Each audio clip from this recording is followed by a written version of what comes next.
I heard somebody slurping during the intro. Who was that? I think that was me. Well, everything is allowed on this chat. You can slurp if you want. So, well, like they say, take a sip of coffee and you're on. Exactly. Cheers. Oh, thank you. Yeah. So, welcome everybody. Really good to see you all. I think everybody here now today is joining us from Berlin, so that saves me a lot of headache. Irene is here. How are you, Irene? Pretty good, thank you.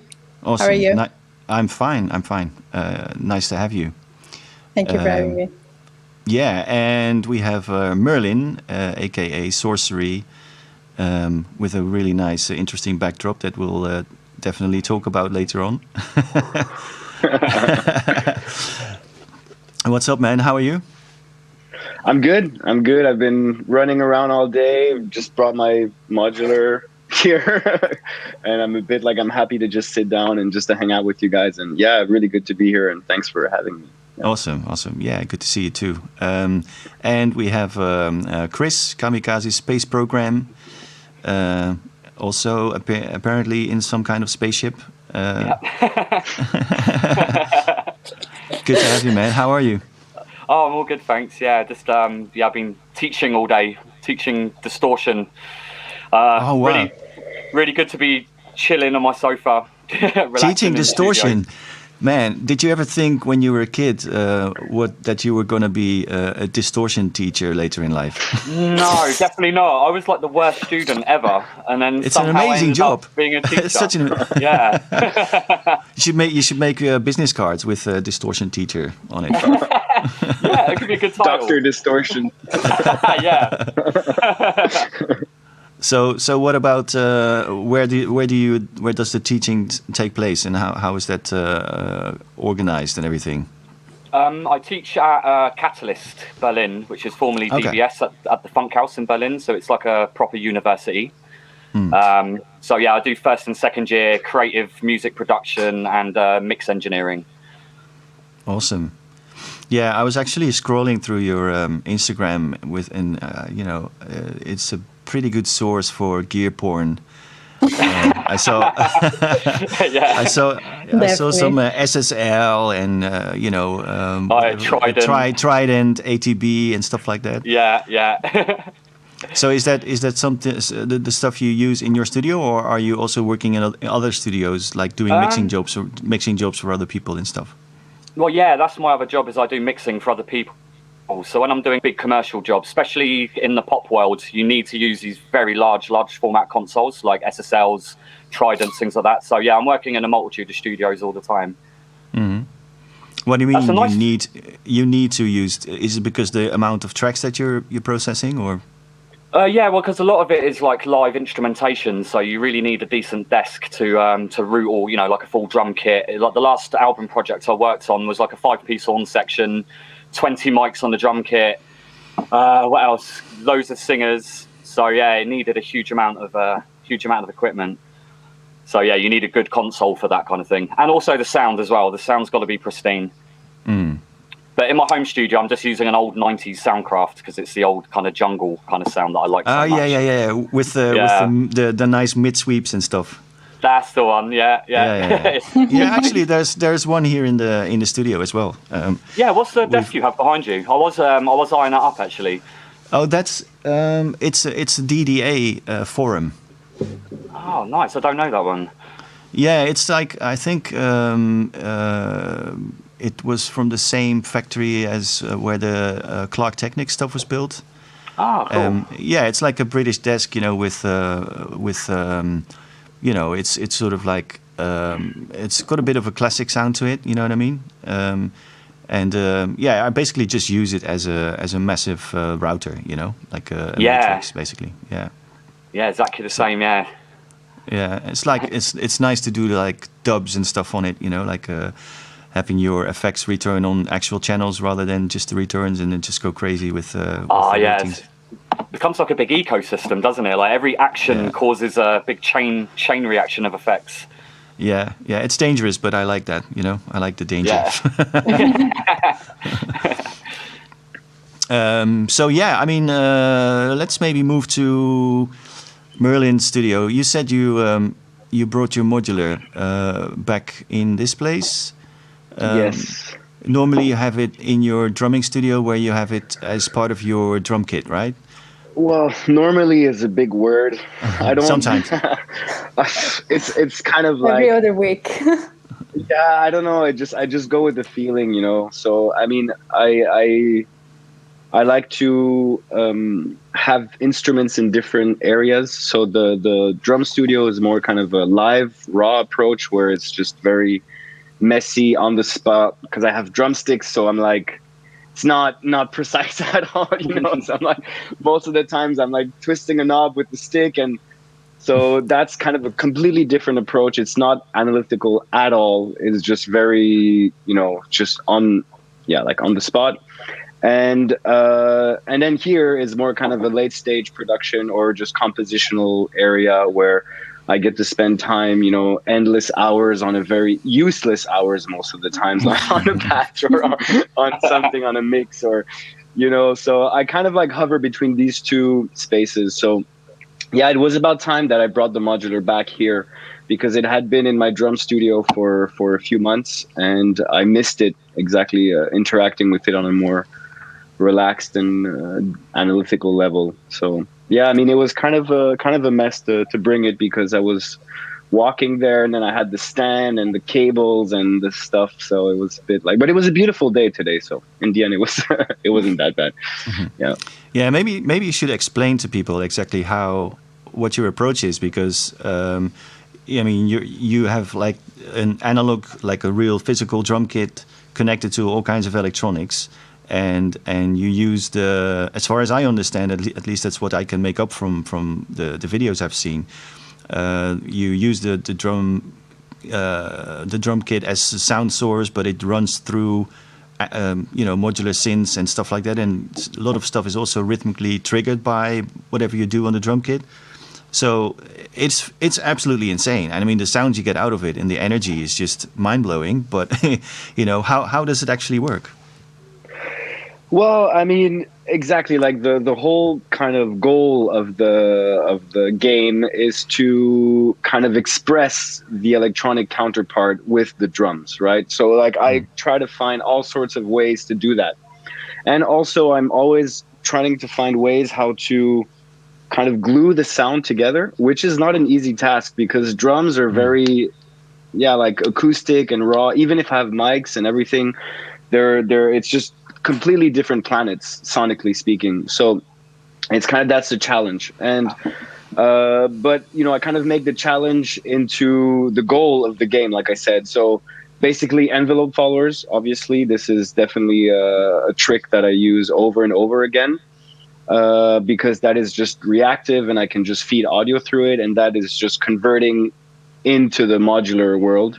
But also just signal processing. So distortion. I mean, you were talking about distortion earlier, Chris, but I mean, I'm a distortion junkie. So it's like layers of distortion, multi-band distortion with sidechain, different compressors, it's just like distortion all over the place. And that definitely kind of helps to bring also this very acoustic sound of the drums into a more like, I don't want to say synthetic, but like, in a more processed thing. And that is easy to then kind of blend it or to make it work with synth sounds and stuff like that. So, but, I don't really have a fixed process because like, it's just because of the drum stuff and I'm like busy playing drums and my mind is in that sense. Even if I'm very used to it, it just kind of puts me in this state of mind, which is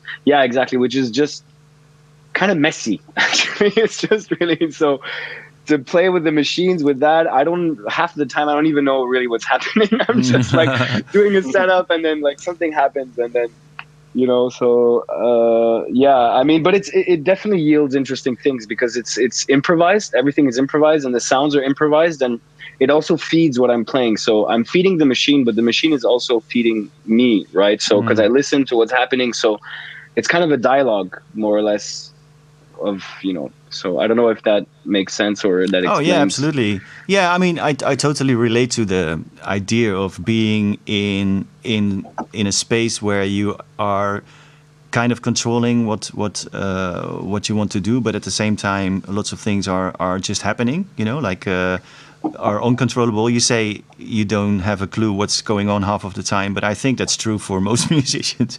You're just fucking around, right? And just see what happens. I mean, I can totally relate to that. But I think it's really, you found a really amazing, expressive way to sculpt sound with the setups that you use. It's awesome. Thanks. It means a lot coming from you, definitely. Yeah, distortion. Yeah, it's not only distortion. It's also there's synth sounds and processing, as you said. It's like it's a very versatile sound, but it's mean and it's got like a lot of expression. It's badass. And like there's an aesthetic, exactly. Like it's still like I'm still moving in the direction, right? So like I have kind of a musical way that I want to go, and that also drives the setup and the type of sounds that I'm going for. Obviously, like the aesthetic, the musical aesthetic that I'm going for, which I mean is greatly influenced and kind of echoing, even if it's live music, but it definitely comes from techno music and a lot of the things that you guys are doing or you have been doing, like massive influences, all this kind of world, and of course like the live, but definitely like this heavy industrial, it's like it Groovy. Has like it makes my heart vibrate in a very special way. Awesome. Maybe move to Irene, maybe because your music is also very layered and I would say dark in places and lots of expression, emotion, and moody is probably the word that captured it for me. Yeah. Where does it come from on your end? I also come from like playing in bands, so my approach to music, it's more like in a sort of way like more into like songwriting, so writing like actual songs in like more of a classic song structure. And so with that in mind, I kind of always try to stick with playing instruments, like a guitar or a bass, and just layer them and I don't know, just affecting very heavily with distortion as well. Or so yeah, like that's let's say like the main root of my music. But yeah, it comes from like I don't know, like I'm a big grunge fan, so I think that takes like all the moodiness of my music. So yeah, it's really hard for me to describe my music or talk about it because I just sit down in my studio. Yeah, because I just sit down in my studio and as you like I don't even think. I just and I know it's a terrible question. Out, It's I wouldn't know what to answer when people ask me that question. Where does it come from? I don't know. I was just having a coffee and I was fucking around and this happened. Sometimes people say, oh, you must have been in such and such a mood when you recorded that or this track or whatever. And I'm like, I don't even remember. Maybe I was just thinking about the groceries when I was making some of those decisions. It's very hard. It's very hard to describe where it comes from. I totally agree. But the process. So you basically also have like physical instruments as your sound sources. So what happens next? Do you record them like with effects and with the processing, or do you do that afterwards? Try to do everything analog. So I have a studio as well, and I have I have a few synths. My favorite is the Juno 6, and I would just like record everything through effects and just layer stuff on top. And I don't really use loops, for example. I don't really use sample packs. So just record everything from scratch. So do you do then multiple passes on a timeline, or are you recording everything in basically live in real time, or are you doing like? I actually do. Yeah, I actually do that. I actually like record, and then if I do mistakes, I will record again, and sometimes I chop stuff from my recording, obviously. But yeah, that's mainly like how I write music. But I also like recently started writing more like IDM drums, and that's taking completely a different approach, which is like insanely into editing and chopping and reverse and, you know, but yeah, that's another project that I'm working on, which takes a lot of time. But normally that's how I make music. I would just play and record.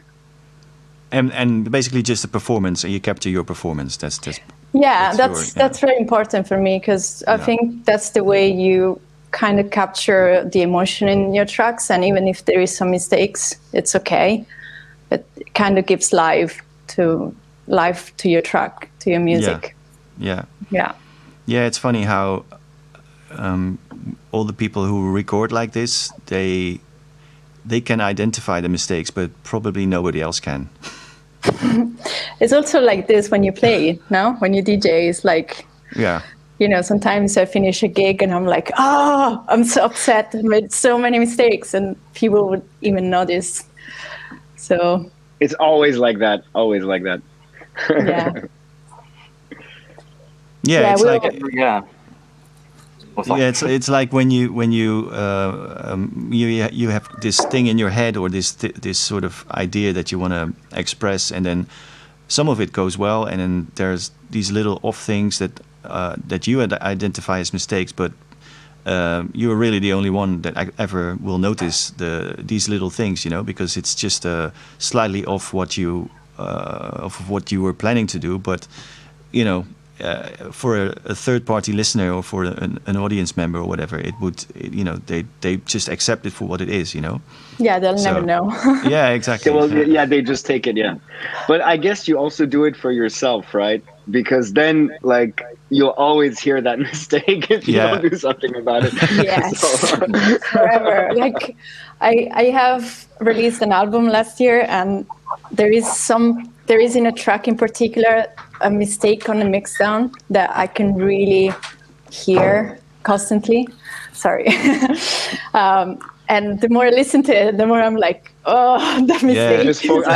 Same thing for me. I know exactly what you mean. Same thing for me. It's like a little detail, but once you hear it, you cannot unhear it. Exactly. Like, exactly. That's it. You just focus on that thing.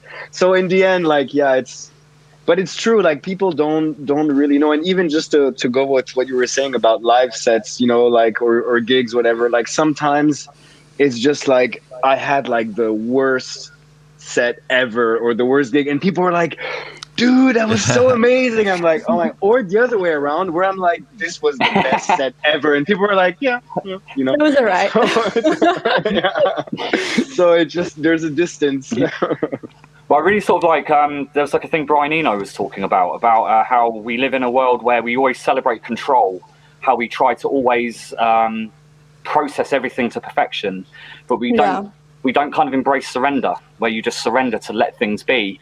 And he was talking about how he's always trying to strike the balance between control and surrender, and I find that whole thing that he was talking about very inspiring. Yeah, that's a really good way to describe it. Yeah, surrender. I usually call it, striking a balance between control or like basically I'm talking about setups, right? Like you have if you create a setup that you are using to express your ideas, you really want to have some amount of control, but you also want the system to do things that you are, you know, that are not in your control, you know, just to basically create this interaction between you and the instrument. And that way you basically generate moments which are as surprising to yourself as to anybody who's listening, you know. That causes like moments where you are getting really carried away by things, you know. And I mean, you know, performing should have an element of danger, right? Yeah, the Absolutely. studio should also. It's great when it's also a performance place. Performance doesn't have to be an audience. The studio mixing in itself is a performance, or producing as a performance. Yeah, yeah, absolutely. So is that something you said mixing is a performance? Do you actually throw faders around and do like live auxiliary sweeps and shit like that? And when you mix very something, much so. Yeah, very much so. Yeah, I'm Also not really on- into also on other people's stuff. Yeah. If I can get Okay. away with it, depends on the client. Like some people like a perfect flower arrangement. Where everything's perfectly set and there's nothing wrong with that. But I don't know. I really like making extractions of the music, reprocessing. When the chorus comes in or certain parts of the music kicks in, turning things up, pushing things down. Having a rack of compressors that are just keeping everything the same. And then pushing into the compressors, create more density and things like that. Yeah. Using compressors as like a kind of an emotional instrument, I suppose. With the faders going into them, things like that. Yeah, absolutely. You can make something sound way more expressive, or create contrast between different parts of the song. Actually, yeah, definitely. Yeah, it's a performance. Yeah. Oh man, I would love to see you mix someday. That's amazing. Yeah. It's something. It's something. Yeah. I remember that time when I came to your place and you were like working on that mix, and you're like, okay, dude, I just need to finish this thing, and it was fascinating to say the least to see him. It was crazy. It's called a mental illness. God bless you for that one. Some friends dropping in. I see Inigo is here. What's up, Hello. Inigo? Hey. I saw some other familiar names from the Discord server and some friends tuning in. So hello to everybody.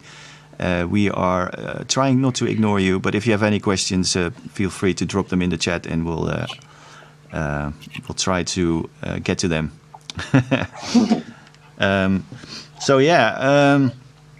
Tell me a bit about your recording process then, Chris. Because when I listen to your stuff, it all sounds very fine-tuned and everything. I think it sounds to me, at least, that you spend a lot of time fine-tuning sounds and stuff. Oh, it's really to be honest with you, the process of making music, I've kind of boxed myself into a corner nowadays because I've made the process of making music so long. It's almost intimidating to begin. So I start off with lots of jams basically, or usually like a core idea, and then very roughly get something very raw together. But then I meticulously go through everything and process everything. I think a lot of it's just down to the way I put it together that makes it sound meticulous. It's actually quite chaotic when it's all said and done. Can you describe that? Like you say. So I guess the main process would be starting with a core idea. I really need something really crazy to begin an idea with, some kind of weird production technique or a new microphone or something like that. And then I'm really obsessed with vintage samplers. Especially my Emu. I'm obsessed with the old Emu E6400 samplers. So I do a lot of sound design and sound mangling and that. And it's funny they're called vintage now. Yeah, I know. Makes me feel old. I know. But it's a lot of my whole setup is based around like an old because I come from like jungle originally from back in the day, and there's a lot of dub mixing and things like that. So my whole setup is very live analog dub mixing, which then all this raw audio gets tracked inside the computer, and then I go sort of a lot more plug-in centric. So it's sort of a very analog beginning. And then and then a sort of very digitalized process at the end, because obviously the plugins are so good nowadays. Do you go back to the analog? Just out of curiosity in the later stage? Yeah. Sometimes, if I have a really big project, I might take it to the other studio where I can use the Trident desk to really get a really magic sound. Like a summing, like you sum it through the. Exactly. Yeah. And it's a really nice desk. But I would say dub mixing.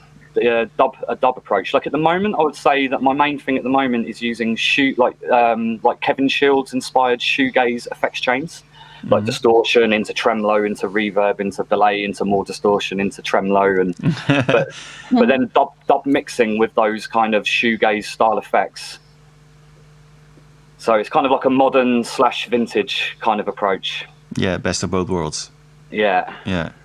Yeah, it sounds great, man. I mean, yeah, I like the sort of real time performance approach as well. You know, like throwing things around and get that sort of that expression going, because that's really hard to do in the computer. Computers are really good in sort of fine tuning stuff and zooming in and do micro editing and stuff like that. But mixing on a board is definitely way quicker and way more accessible, you know. Yeah, and it just feels so nice being sat behind a big desk. There's it makes you feel like an engineer, like having like all these knobs, you know, like a scientist, you know. Getting shit done, you know. Yeah, exactly. Yeah. Look at me working hard with all this technology. You know, it must be good if it comes from this stuff. You know what I mean? When in reality, what you're doing is actually quite simple. You know, you might like I saw this chart with EQs. It had this big squiggly line, and it was like, this is how adverts sell EQ. And it was like, this is what an EQ really looks like, and this is a little bump. Yeah. And that's kind of what you're doing on the desk, really. Yeah. It's so much fun. I think there was a question about the name. Come up with my name. I want to know as well. I nicked it. I just nicked it. I nicked it from this. Well, in fact, actually, there was an EP that I released under my Raiden alias when I used to do drum and bass, and it was called the Kamikaze Space Program EP. And I always just thought that was a really good name, and it was going to go to waste. But now it's a bit of a nightmare because I have to type that name all the time, especially on my email. My next alias is going to be 2 letters. Yeah, you should have like a stationery somewhere on your computer so you can just copy and paste it every time you need. Yeah, like a special KSP button. Like a text file on your desktop, you can just copy and paste. We also love giving really long song titles as well.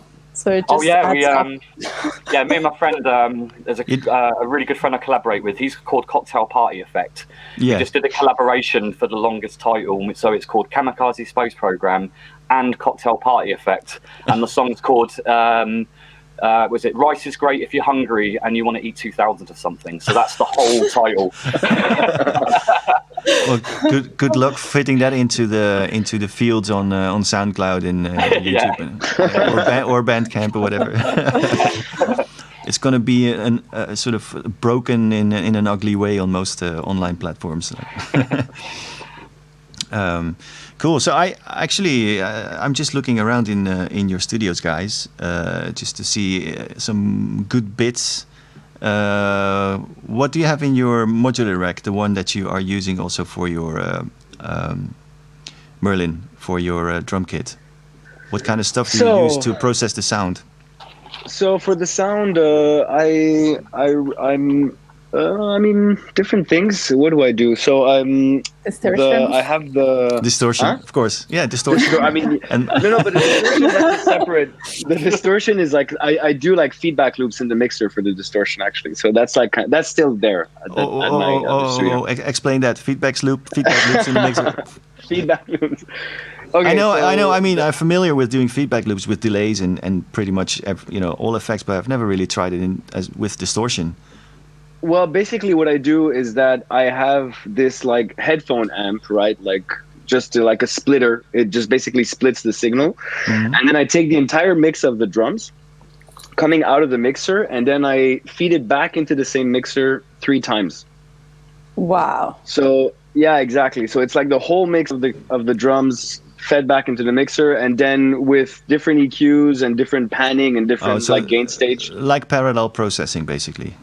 Yeah. Pretty much. So it's like it's doing like this and sometimes like depending on the gain stage, it just goes completely crazy. There's like some LFO things that are sort of happening. So it's like on the kit, and I have 2 compressors, one at the beginning of the chain so that the drum sound really hits really like it's like just like compressing like hell, and then one at the end where I sidechain the whole distorted, like the whole processing with the kick drum, so right. it kind of cleans it up, sort of. So that's the distortion thing. But I actually also have 2 more distortions on that same mixer that I can feed back. I have a multi-band from WMD, the Acoustic Trauma. I don't know if you know that one. It's discontinued, but I love that thing. It's so gnarly, and it's a multi-band distortion, and it's beautiful. And I have also one of the Retro Mechanical Labs, these vintage looking ones, the Hyde distortion filter. So I have like all of these like distortion layers so that's the distortion side of compressors and distortions. I need a table just for that. And the modular, I really like to run in the elements. I'm going to point at it. I don't know if you see it this way. This one, the elements. Yeah. There's an input in it. And it's a physical modeling thing, and it's like a resonator, which is pretty basic, but yields pretty interesting things with the drums. So it's just kind of a resonator thing, but I can shape it, and I can also modulate it with LFOs. So that's really fun.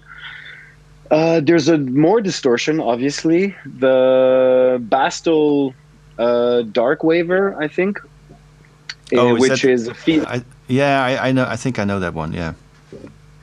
Which is basically doing what I do in the mixer, but it's a feedback thing. But it has an envelope follower generator, so I also use that one as an envelope follower that I can also output to other things. Then there's the Wave Razor from MOK. I don't know if you know that one. It's how can I explain? It's not a wavetable. It's like a sequence where you chop waves and you basically cycle through different bits of waves, and then you can the speed of the cycling can go really, really fast to like audio, so you can get these really sharp, like loud synth sounds, and there's an input, so I basically feed the drums through that too, which just gives even more dirt. And so how do you actually control the level of the playback when you are recording your drums? Because obviously the actual drum kit is making shitloads of noise and is very loud. So how do you mic that stuff and then have it go through your external processing and get the signal back to your speakers? How do you balance those two out? Because so no speakers in ears. Oh, just headphones. Yeah, right. Okay. I was going to say it's impossible. It's impossible. Yeah. It would be. It's just physically impossible to get that level of mess. Speakers are just. So I have in ears, which are pretty good, and they block out everything, and I can then also be gentle with my eardrums and regular. But I have a mixer. I have the Yamaha ONV digital mixer, which is very handy because it has a bunch of aux sends, and I send different like into the modular. I don't send all of the kit in there. Sometimes it's just the snare, just the kick, and things like that. And then the modular goes back into the mixer, and that's where I basically do the mix into the. So it's just like signals that are just basically going a bit in and out of each other. Yeah. Wow. Yeah, it's crazy. I mean, the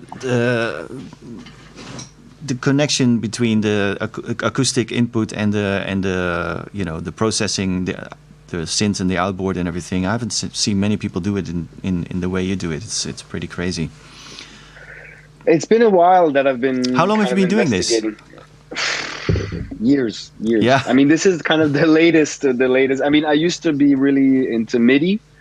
Right. But MIDI quickly, I mean, like it's kind of like a logical step as drummers to go and to trigger stuff or pads, which is great, but it's just sample based and it's just on off, and it's much more exciting. And there's a bit of a delay as well, right? I mean, even if it's a very small delay, it's still not like as accurate as the multi pads are pretty tight. I mean, it's still like you have like dedicated machines for that. So I mean, if I trigger like my computer, definitely there's a delay. But I mean, but it's just like in the end, it's just on off. It's not as kind of deep or as crazy. And we were talking about, exactly. I think like all of us are definitely in this way where we like to kind of navigate in a space where it's a bit where we get inspired with what happens. You know what I mean? Like it's kind of dangerous by surrendering to like the improv things, you know, and like MIDI is more, it's so like predictable. Like I just hit the thing and then it's gonna go like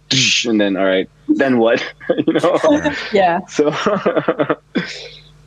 Yeah. So yeah. But I mean I think I don't know, I like to have like the process also help me move in directions that it kind of like brings me to some places. Like when I write music, I don't know how it is for you guys, but if I tell myself I'm gonna make a track like this, it never works. No, no, but it can be a starting point, though. I mean, I of course it's never going to turn out the way you had it in your head or the way you planned, but I think it's a good thing to have like a starting point, like a system that you, or a piece of gear or a combination of gear that you think, okay, I'm gonna, you know, try this today, and then hopefully I get like in that ballpark of sound, you know, a little bit. But of course, it never really happens because you get sidetracked very quickly if you hear something that sort of you know that triggers your mind or your imagination, and then you're off in a whole different direction. But still, you because of the starting point, you have something, you know.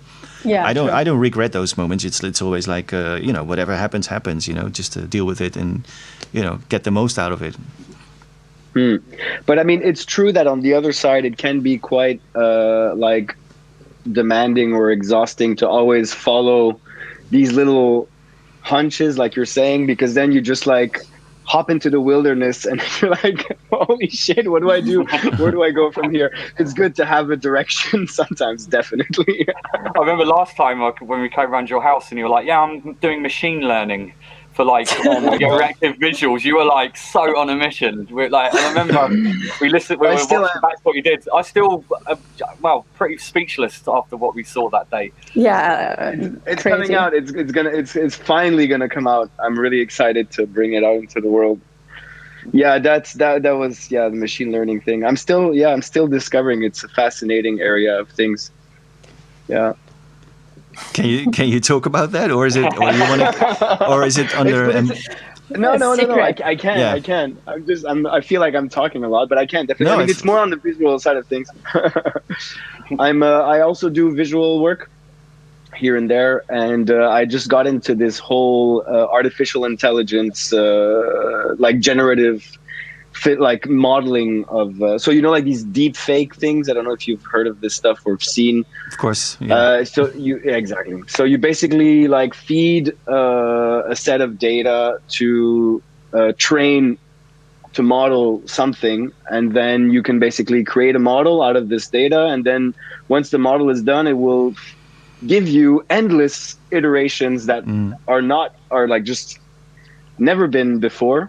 Forever. So I've been basically fucking around with that, and then like just instead of trying to create a perfect model, because that's I think what the technology is intended for, to just create perfect faces or, you know, like shoes or cars or whatever. I just my data set is a mess, like cupcakes with Bauhaus ballet or like birds with like, you know, it's just, and then I interrupt also the modeling process, so it just creates the most abstract, strange, morphing, just nightmarish results, and then I use that as visuals to go along with the music or Are they stills? So when are they moving images? No. Stills. Then they're moving. Oh, wicked. They're okay. animated. Yeah. So like with basically I then with the drums. Yeah, it's insane. So they're like I basically morph between the models. And then so you have like the algorithm, you can see basically what the algorithm is doing to go from one model to another, like an interpolation video. And then I bring that back into After Effects with like audio reactive on the scrubbing. So it's like, it's just like following everything with like blinking. Yeah, good one, man. I mean, that's really what we should be doing. Make AI our friend instead of fighting it, right? I mean, in the end, like it's like I wish I would have something that efficient that could feed for music also. You know? Yeah. Well, it's it's becoming really advanced in the audio domain as well. You know, feeding like a bunch of music from a certain artist or a composer, and it's pretty convincing already, even It's with true. vocals. It's true. Yeah. It's true. Yeah, exactly. You have this thing that is like what is it? Like you like speak like a text, so it has like enough words, and then it can just like exactly. You just feed it with a person's voice, and then it just learns how to basically reproduce the voice, and you can basically just type, and it'll speak your input. You know, it's crazy. I mean, you know, in a few years or maybe in a decade, Spotify will just be an AI program. You know, so you search for Kamikaze Space Program, and the first 5 tracks will be from the actual artist, and the rest will just be Spotify-generated versions of. Oh Get my me that God. software. Get me that That's software. scary. Yeah. Cool. That's not cool. I wonder how it's gonna sound. Well, I mean, for the really specific.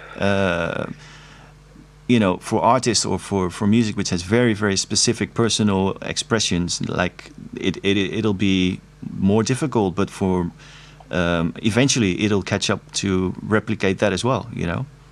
Do you remember that when Connor showed us that track he mastered, and he was like, I was thinking the same thing. I was just thinking about that. Yeah. Oh my God. So like we have a say friend like or you can go for it.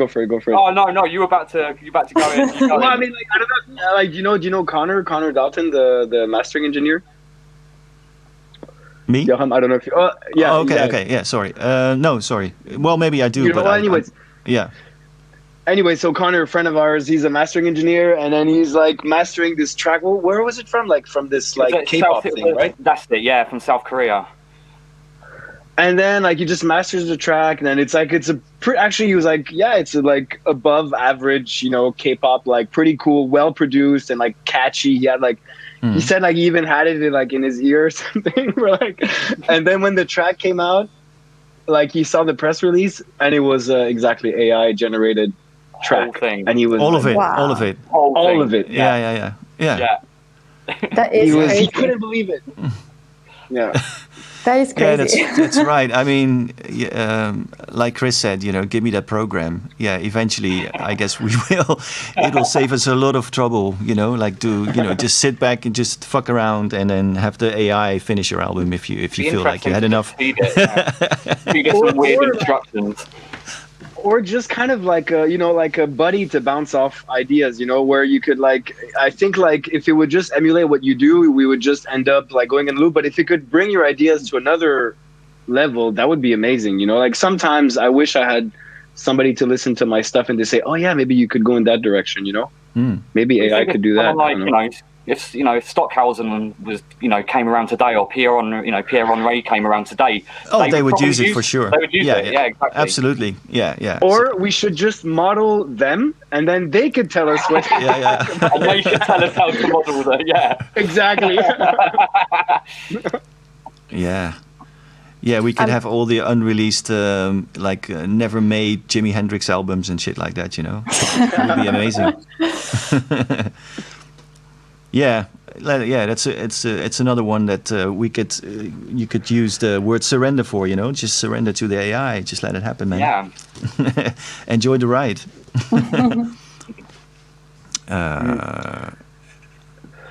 I'm just scanning the comments. Maybe anybody has any AI imaginary bandmates. Yeah, that's another one.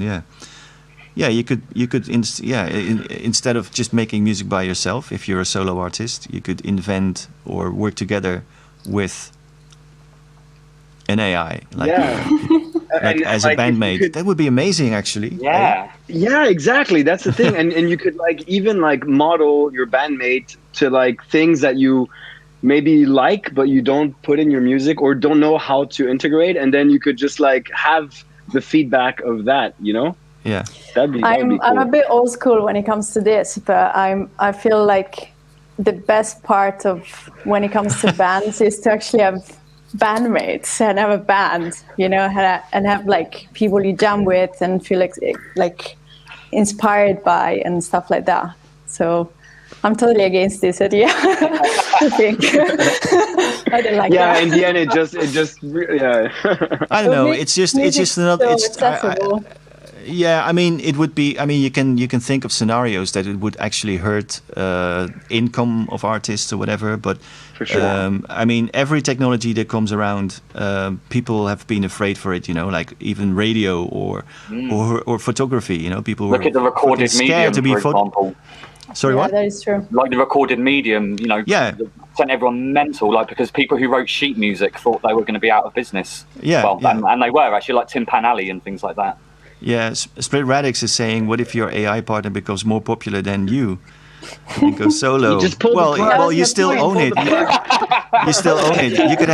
You could have like a whole army of AI artists, and sort of have them out there, making money for Yeah. you.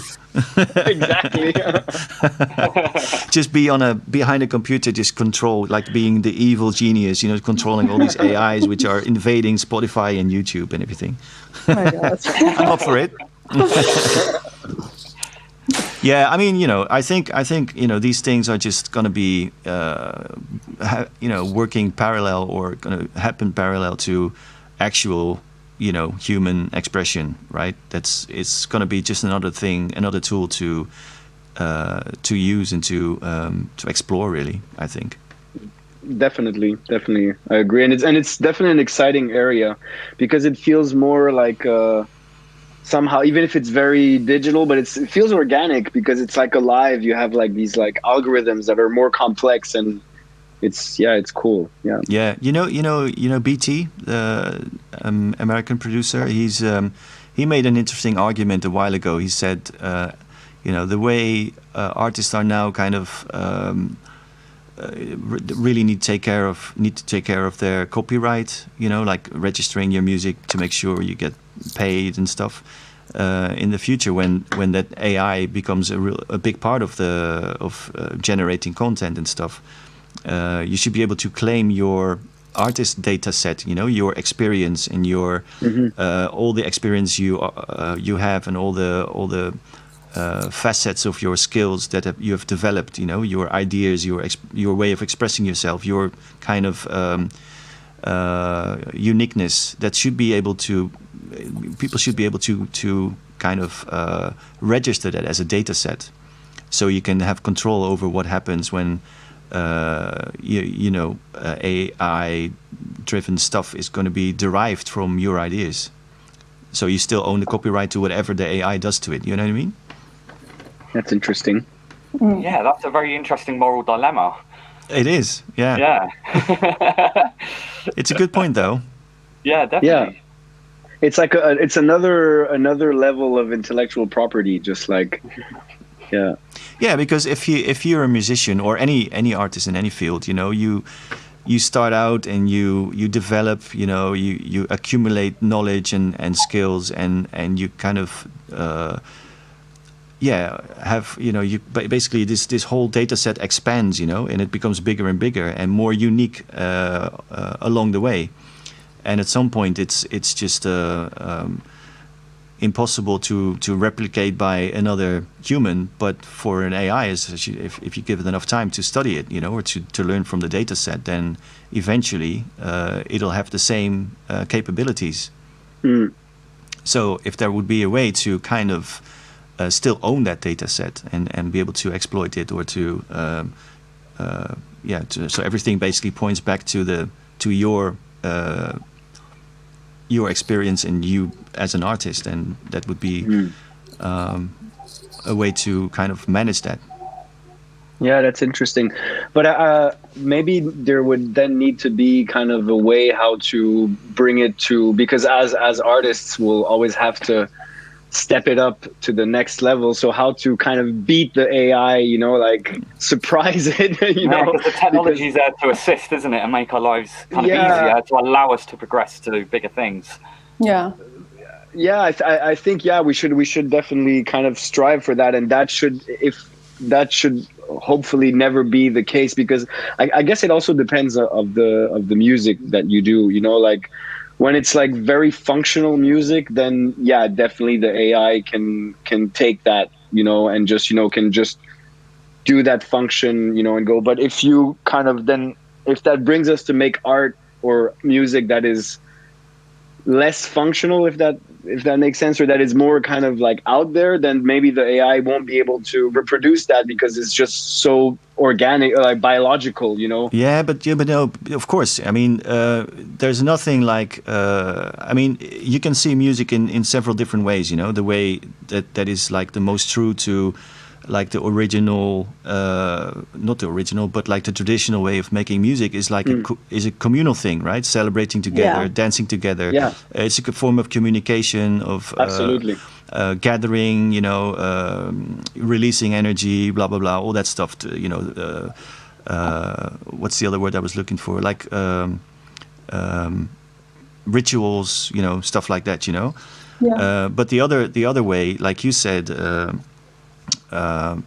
Music can in our world, a lot of music that is being fired at us is functional music, like music in adverts, in music in films, or music in or sound in like UIs or whatever, just stuff like that, and that is basically now a seriously valid source of income for a lot of people. Not, I mean, performances will always be there, I guess, but the other way of creating a revenue stream might be doing syncs for films or stuff like that, or games or whatever, and that field can be easily taken over by AI. For sure, and Yeah, I'm sure it absolutely. already. And that's concerning. It probably already is. That is very Yeah, concerning. Yeah, of course. It probably already is to a certain extent. Yeah. I didn't think we were going down this rabbit hole. Anyway, I wasn't prepared for this.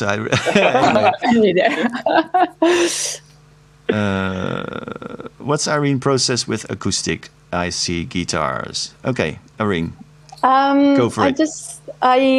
That's a guitar and a bass, and I used to, as I mentioned earlier, I used to like play in a band, and I used to play bass in one band and guitar in another band. And my process right now, when I make electronic music, it's more actually using it as a synth. So I will record through different effects, and then I will use maybe granulator to make some weird drones. And for the bass instead, I actually like to just write like an actual bass line on my tracks with the bass, but that's how I use my guitar mainly. Do you go into an amp and then mic it, or you go straight into the... Yeah, either I go like full into like effects and then into my mixer and then sound card, or I go through my amp and I record through the amp. And I like to put like aluminum foil on the amp as well, so it just creates to make it rattle. Yeah, it just creates like some weird vibrations. Ah, that's awesome. So yeah, that's how I use it. That's awesome. Chris was a bass player as well. He loves to play bass. Oh, don't get me started about bass. Yes. Tell us more. Well, anyone who knows me, I'm literally obsessed with bass. Like, it's never loud enough. I think it's because, growing up in the sort of like late 90s jungle scene in London, like with the most ridiculous sound systems, it's like if your eyeballs aren't vibrating, it's not loud enough. Yeah. So I go to great lengths to try and get the bass as loud as possible. Dude, that set that you played at the Tresor, yeah, when you were behind me. That was definitely eyeball twitching bass. I think I never heard like that much bass. You even told me you spent some time like tweaking the system before your set. Yeah, we spent about an hour and a half just pulling all the resonances out of the room and then just inching the bass louder, because it was like a live set, so obviously I had all my gear. And just really going in on the frequencies, trying to get the right frequencies to hit the room properly. And apparently glasses were like falling off of the bar and everything while it was playing. And I thought, dude, it was. Well, I thought, do you remember like the front row just empty? I thought I cleared the room, but it turned out the bass, the SPL of the bass was so strong it just pushed everyone back. And that's like the first part, yeah. It was like full body massage, you know. It was like. Yeah, we got it. I think. Yeah, we got it down to about. I think we got it down to about 33 hertz. That's as low. Yeah, that was pretty low. Wow. Yeah, but yeah, I remember trying to play and I couldn't even focus on the mixer because my eyeballs were vibrating so much. So do you have any tricks to make your bass really loud? Like, of course, you can have a room treated in such a way that you get like a really nice resonance and a really nice vibration there. But in like technically when you're mixing down, it's not just a matter of turning it up, right? There's a lot of definitely not. Yeah. So what are some of the tricks you use and want to share? Yeah. One thing is definitely low mid-range. Low mid-range is kind of like the enemy of bass because it really, because every instrument builds up in that area. If you clear that area out, it basically makes the bass perception much louder. So that's half the battle over already. Just getting rid of that sort of 300-400 hertz, but not too much because you lose the warmth. Yeah. I mean, I was going to say earlier, sound is really all it is it's an illusion, right? Like whatever you hear, it's basically just to dip the right things and amplify the right things and to make the right balance to make your bass appear loud. But you can only be as loud as the medium allows you to, right? So yeah. I'd probably say my biggest, like, if I'd say a trick is I'm obsessed with the Sans amp, the original Sans amp PSA1 rack unit. And I've got all these phase switches on my patch bass, and then what I do is I get high and low pass filters, and I'll basically hunt for sort of like frequencies, and then flip the phase, and then it basically it kind of accentuates one frequency and pulls away another, and then you blend that back in on the desk, and that just makes a monstrous sound. But it can take quite a long time to tune in the high and low pass filters and to get the phase right. So it's all in the phase. It's all about the phase basically. Especially with distortion, actually, because obviously with distortion, you're altering the waveform anyway. So you're already out of phase. So then you can choose which phase hits the bass frequencies the hardest. And then, you just run your distortion units and figure out which phase is emphasizing the right frequencies. And it works on drums as well, like, flipping the phase on with high and low pass filters. Awesome. And I guess compression. Actually, tell you the truth, compression on bass I find reduces it a bit too much. I tend to stay away from compression. I actually like just driving the analog desk. Yeah, like for some reason I find compressors tend to squash everything away a little bit too much, and you lose a bit of the punch. Yeah. So I usually find just running it red on the desk gives it the compression, but you get that smack on the front end. Oh right, you mean like just gain state in the gain stage, just exactly. Yeah. Gain up high, faders low. Yeah, but also as well, just getting rid of the infra bass. Just getting rid of all the stuff sort of under 20 hertz, because all of you can't audibly hear that. You wouldn't want to hear that, and it just takes your headroom away. So if you can clean that area up as well, you can get like a nice tight low end. Yeah. What's a typical frequency you cut? Usually about 20. Yeah. Okay. And I just try to be careful because of linear phase, obviously. But yeah, that's a whole nother subject. Rabbit hole. Yeah, exactly. Yeah, I mean, I guess we're all obsessed by bass, but you've actually made it, raised it to an art. I just remember because it was you might remember it. The End Club in London. Yeah, sure. Yeah, you remember that sound system, that big Thunderidge. Yeah. Yeah, it was, that system just still to this day blows my mind. Just feeling those frequencies, almost every time the bass would hit, I can imagine that works so well with what you do with your crazy drops that you do. You just get that wall of sound hit you like a tsunami, and I do almost, in some ways, I feel that's kind of been missing the last sort of like 10, 20 years. I haven't felt bass like that since those clubs are shut. I don't know. I'm trying to remember. Yeah, I mean, there you don't get it on in big rooms. I mean, that kind of really compact pressure is usually you can only get it in clubs, in smaller clubs, I guess. Yeah, for the SPL. Yeah. Cedric is. Oh yeah, so for the low pass filters, brick wall. But yeah, be careful of linear phase. because when you adjust, when you cut something, it's going to change the phase relationship of the waveform, and it can actually change the sound of the music, basically. Right. Okay. Yeah, let's talk more about bass, man. I mean, okay. I can talk about bass. Every time we're together, we get bass. I like the emotion. I just love the emotion of bass. You know, it's because it's physical. It's a physical part of music. It's something you really feel. Yeah. You know, like when you're on the dance floor and you look over to your mate and something just hits and you just look at your mate and you both turn at the same time and go like, I don't know. I live for that moment. I just absolutely live for that moment. Yeah. Yeah, I mean, I think a lot of people, all of us haven't had this massive bass experience for a while now, but it does make such a difference, you know. Some of the music that artists like us are doing is really coming to life on bigger systems, way more than on any other. You know, it's the whole sort of acoustics of the room. You know, the way mids and highs are kind of whooshing through the room, and then the bass is just really physical Reverb. and really sort of like a physical feeling of you know, your body vibrating on bass frequencies. It's just it takes it to another level, doesn't it? Yeah, just physical sensation.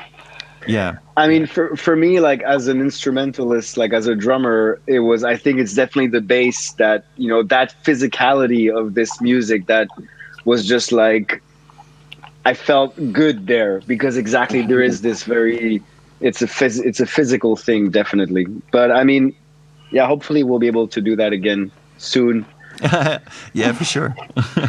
Actually, last week we had or was it last week or 2 weeks ago? I don't know. We were discussing bass in the studio, and I have this thing screwed under one of the seats here, which is called a butt kicker. Have you ever used one? Oh, no. No, what is that? Yeah, Oh, man. Yeah, Merlin I know knows exactly. I mean, yeah, of course, yeah.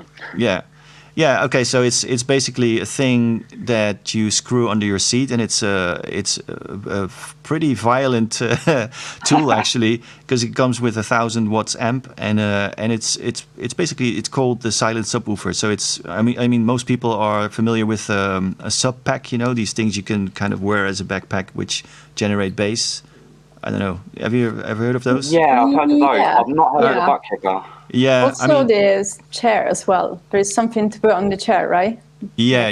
Well, cover. yeah. Yeah. Anyway, so that's a variation of the butt kicker, but I highly prefer the butt kicker over that one. But it's basically a thing that shakes your seat, you know, and drummers use it often on stage to get their butt kicked, basically. Exactly. It simulates the sub, basically. Yeah. Yeah, it's like the funny thing is how your mind kind of blends the physical shaking with the actual tonality of the bass that is coming from the speaker. So you need, like, if you tune it well, you know, if you tune it well to the system you're listening on, you need to get used to it for maybe 5 minutes, and then your brain automatically kind of glues the two sources together, and it just creates a feeling of having a massive sub in your room. It's just crazy. Do you use it for mixing as well? Yeah, it's actually quite accurate. You know, you can hear things going on. So there's a cutoff frequency you can choose.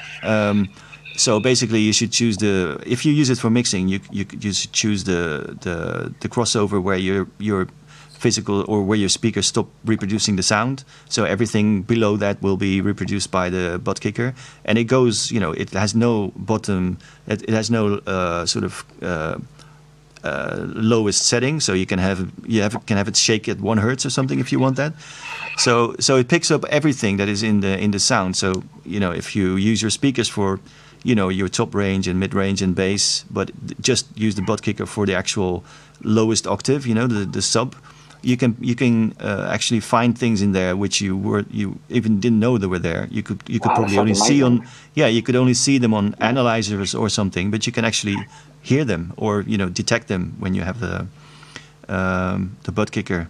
screwed to That's your really seat. I mean, for drummers is to keep time basically, because it's like you have, or like the sub, like the bass basically gives the tempo, so you can just feel it that way. But there's just one thing, okay. I'm not sure that might be the case for you, but for like in the drummer world, the butt kicker can also be it can bring back problems. But this is for like touring Really? drummers that Right. that like really crank it up, because it just vibrates the seat. So it's like but I don't know if like how strong you have it. Maybe it's No, not no, like not your case. no, not strong at all. I actually don't have it connected now. But the thing is, if it is at such a low setting that it actually has the same energy and the same the same energy as the speakers that reproduce the sound. So it's not, it's just barely noticeable. It's just, Okay. it just Yeah. feels like Yeah. it's just like this extra little thing that you feel in Wow. addition to whatever you hear. And it really makes a difference. It makes it more enjoyable as well, because you I'm have going to that check sub, that that out for physical. sure. Yeah, Yeah, that's yeah, right. I won't You leave need the one house for for like you, a month. Chris. Yeah. yeah. It's a nice tool. I'm scanning the comments, people, so I don't want to ignore you as I always do. Oh, good.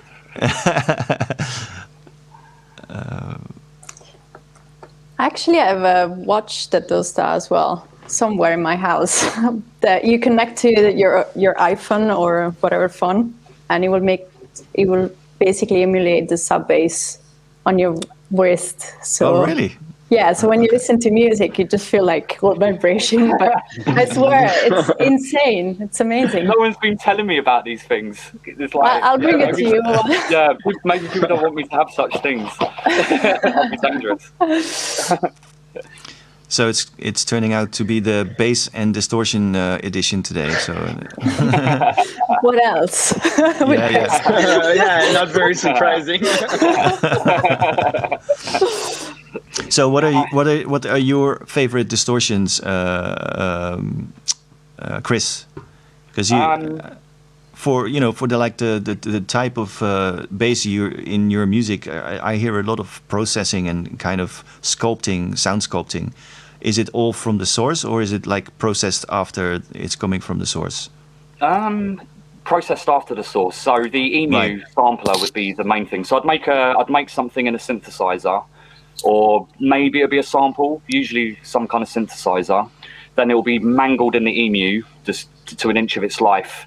And then a lot of it's just to do with resampling through the console. So just keep giving it a little bit of gain on the console. That's definitely my favorite type of saturation, just so the red light on the meter's flashing, so you're just getting that little clip on the top end of the bass. And definitely SansAmp is my definitely my go-to. So you sample something from a synth, you run it through the desk, and then you resample it, and then you repeat that process a couple of times.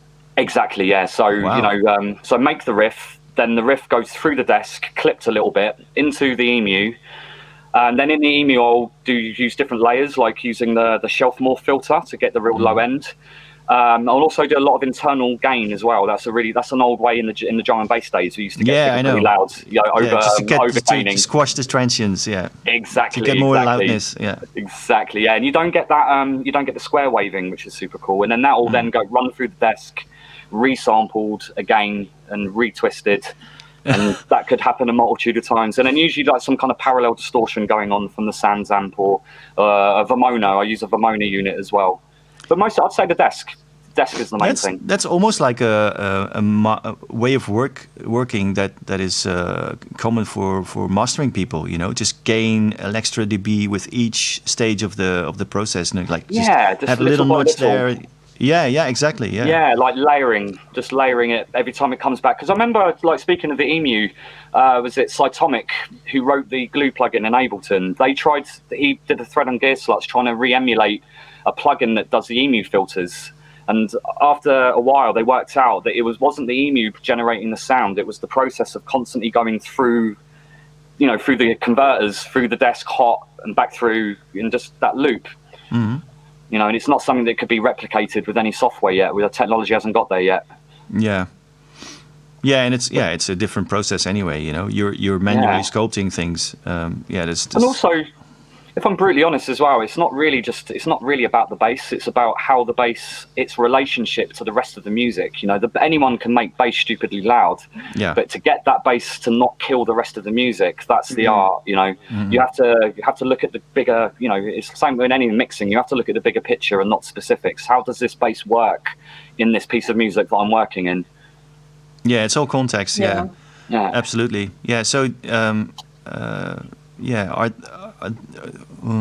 I had a question in my head, but I forgot it. I was just sidetracked by the comments again. Here, Split Radix. What crazy mailing can the Emu sampler do?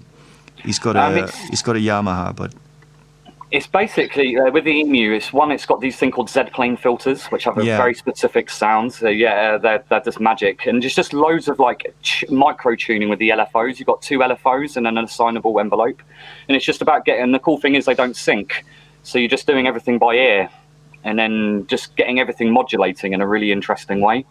It's just one of those things. It's sort of like, you know, you hear a sound and it's pre-Emu, and you're just like, yeah, cool. And then when it comes out the Emu, you just get a big smile on your face, and you don't know why. So would that be an entire phrase or single notes that you process it that way? Whole actually, the whole bar of the it'll be we might start off with a single phrase, then turn into a riff, then resample the whole riff, and then all the MIDI gets rejigged and pitched up and pitched down, and then resampled and then remodulated. And at some point, you just got to go, right, that's enough. Yeah. So, Merlin, how do you blend your acoustic sound with your synth stuff? Is there a difference in the type of processing that you use for both? Well, I mean, you mean like on the production level or in the live? Yeah, I mean, so far, like the way Chris describes, you know, his sound sculpting, it's basically all electronic sources, right? So, but you have like a live track or multiple live tracks. I mean, like when I'm kind of focusing more on electronic music, I don't necessarily use drum sources. Actually, it's more drum machine, like machine based, basically modular. And I mean, essentially, I just sample myself. So I just jam and sample, and then I just edit, curate, just find the best spots. And then most of the times, back in the box with different processing there. I mean, it's quite straightforward, to be honest, because I really like the compositional. That's what everybody says about their own thing. Really? I'm just doing this or that. You know, it's nothing special. Well, look, I'm gonna be like honest. I'm not gonna pretend that it's as sophisticated as what Chris is doing, because it's on a whole other level. I mean, I'm just like, I mean. But yeah, it's probably more complex than I'm making it sound like. I don't know, but as far as sampling goes, I don't know. Do you build like libraries of your stuff, or is it like you go into the studio, record some of your drum kit and the processing, and then you basically turn that into a track straight away, or do you basically archive things and go back to it later? What more archiving things and build it. Yeah, and like basically the recording process is a bit more, I guess, a little closer to the live approach, where it's just generating sound, and then after. But you know, I'm not very well organized, which is terrible, because I mean, I should be, but I just end up just scrolling through recordings and just digging out stuff, and I never take the time to just, you know, cleanly cut the things. I just go through. That's what I do essentially. I just scroll through my recordings, and I'm like, oh yeah, that sound, and I have to open the session and go there in the middle, and I never learn, because I just like isolate it and then I leave it that way. But I mean, essentially, that's. Are you the kind of person that keeps everything on your desktop as well? No. Okay. I have a folder. I have a folder called desktop. Dtop. And then in that folder, there's all the stuff. So my desktop is clean, but there's a folder called desktop. I've got the worst desktop. And inside that folder, that desktop folder, there are other folders called desktop. Desktop 2, So it's like, desktop 3. Yeah, it's like inception of desktop. Old desktop version 2. No, it's terrible. It's terrible. No, whatever works for you, man. No, it doesn't work. It doesn't work at all. I do not recommend this to anybody.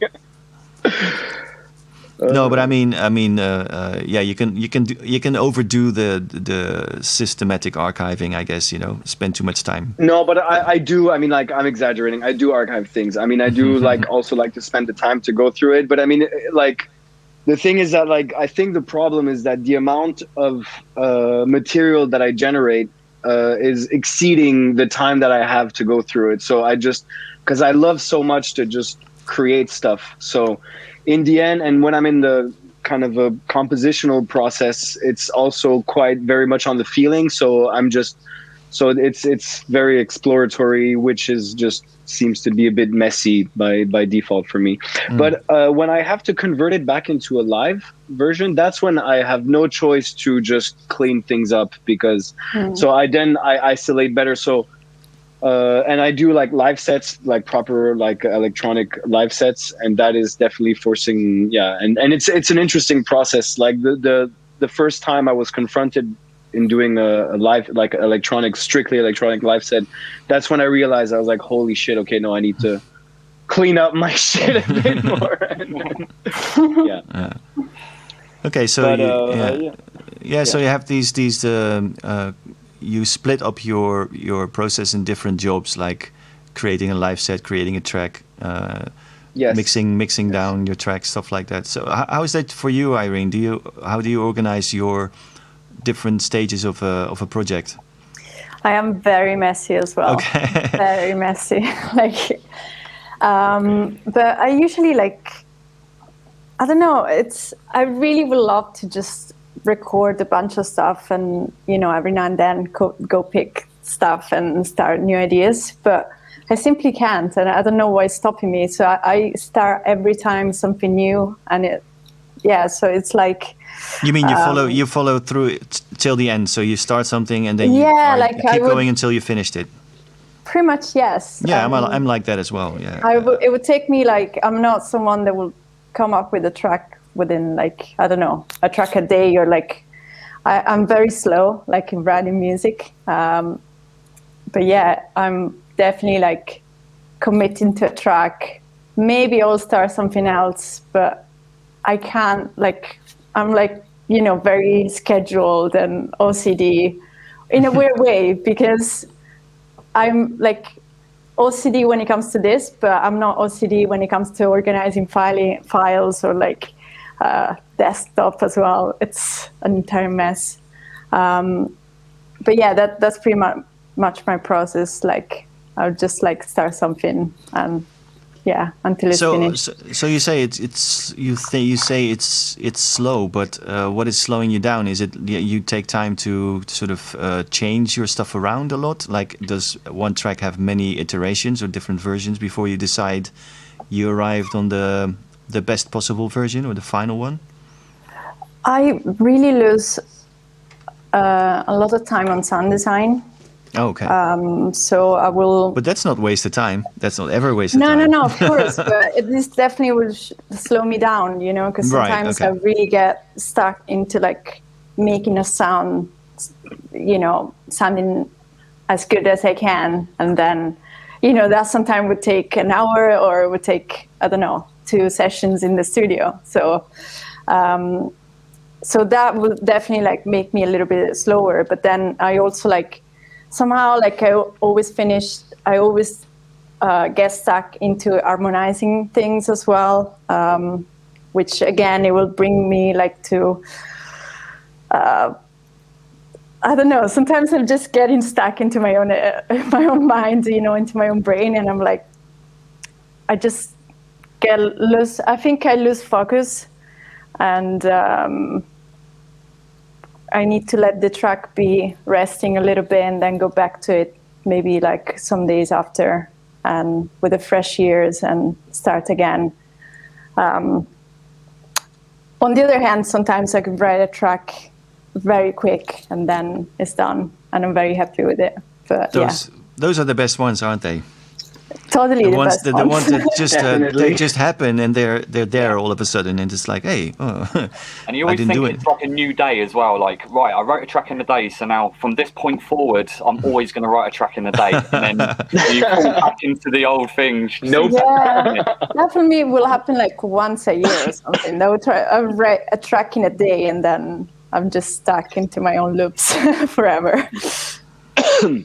Yeah, I wonder what that is. Why sometimes everything just clicks and things happen really, really fast, and other times you're just breaking your head over things. I really think that like music is, you know, you might all agree with me, but like music is very linked to how we feel and what's like influencing us from the outside world. You know, it's kind of a release, at least for me.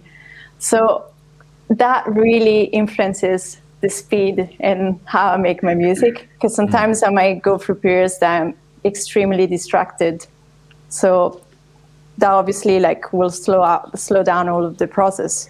Sometimes I feel like really upset and you know, I will come up with a track, like a noise track in a day. There's just like distortion and me screaming. But you know, it's like, I think we really, as artists, like we're really influenced by whatever is happening around us. Yeah, very true. Absolutely. Yeah,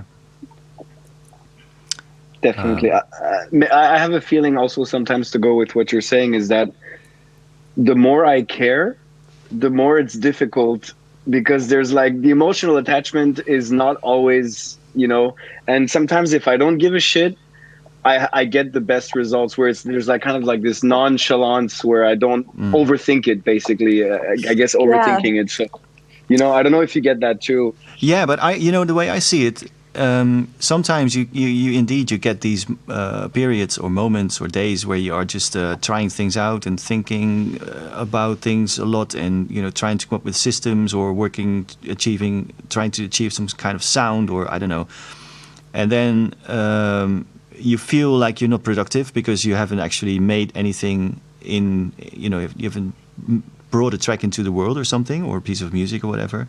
And then, you know, at some point you enter the studio and you basically just shit it out, you know, like very quickly, and it's all there, and it's like you said, in a very careless, nonchalant way, you know. But I think, you know, the moments that you were thinking about it, the thinking has already been taken care of, you know, like the sort of contemplating and trying things out.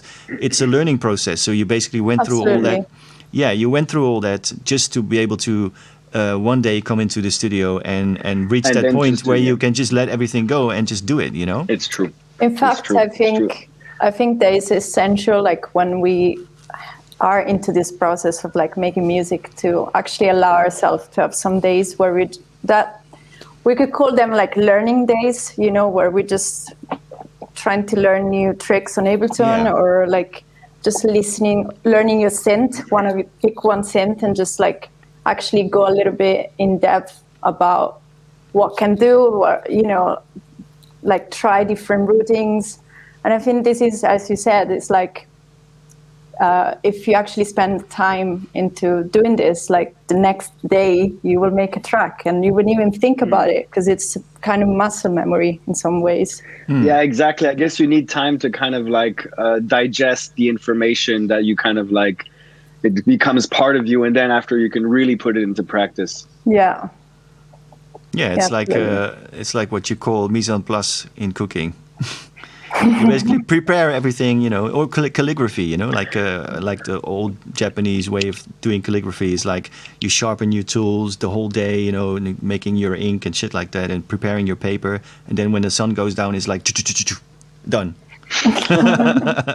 So there's this whole like this mental preparation for the moment where it needs to happen. Of course, it's not like so strict and so dramatic as this, but But yeah, I never think spending time in the studio just fucking around and not producing anything concrete is never wasted time. You know, it's always valuable in some way.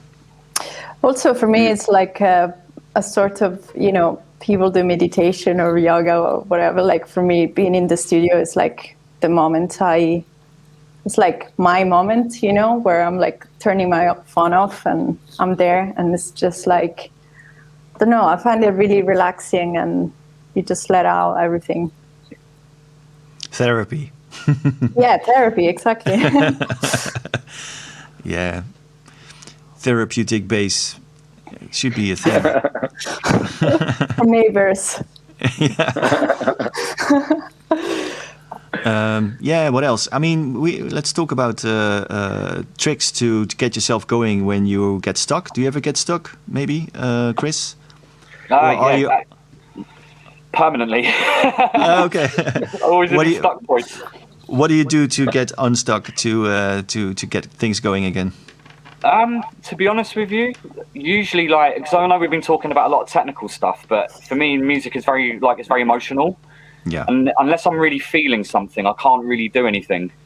So one trick I've been doing lately, actually, I've been just learning a lot of music theory, or like pulling, like I did a track the other day where I pulled this chord sequence, which was apparently called the saddest chord sequence ever made by Vasily Kalinikov, and I just took the notes, and then I got an emotion, and then I was able to get out of it. That's one that I did recently, but I'm probably the worst person to talk to about being stuck, because I get stuck and then don't do anything for ages, and then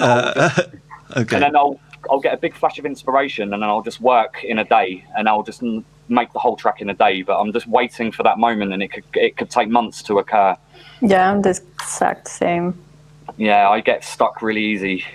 Usually just through a lack of ideas, actually. I don't like working when I don't actually have an impetus to need to do it. I need to be feeling something, otherwise I can't connect with it. Right, but doesn't it work for you? Like, if once you start something, your emotion gets evoked by whatever you are doing. Like, can you true, of like kind of force it, or how do you say? Yeah, it? It's like you say, like in French, you say l'appétit vient en mangeant. Like hunger comes while you eat, you know, while eating. Yeah. Yeah, true. Actually, I think my biggest problem is procrastination. I am the worst. So basically, every morning I wake up, especially if it's like a studio day, it's like, right, 10 a.m. I'm getting it in the studio. 10 a.m. whole day. So I wake up at 2. And then problem solved. Yeah. Watch like a billion YouTube documentaries on like absolute rubbish. And then it's the evening, make dinner. And then, and then I need to relax a bit after dinner. Then it's 10 o'clock, and then I have so much guilt built up throughout the whole day. I have this really creative 4 hours between sort of 10 p.m. and 2 a.m. or sometimes 4 a.m. So I'm always working deep at night through the sheer guilt of wasting the day doing nothing. Well, you wouldn't say by the volume of your catalog that you are. It's just because it's just time, though. It's just the amount of years. Yeah. Okay.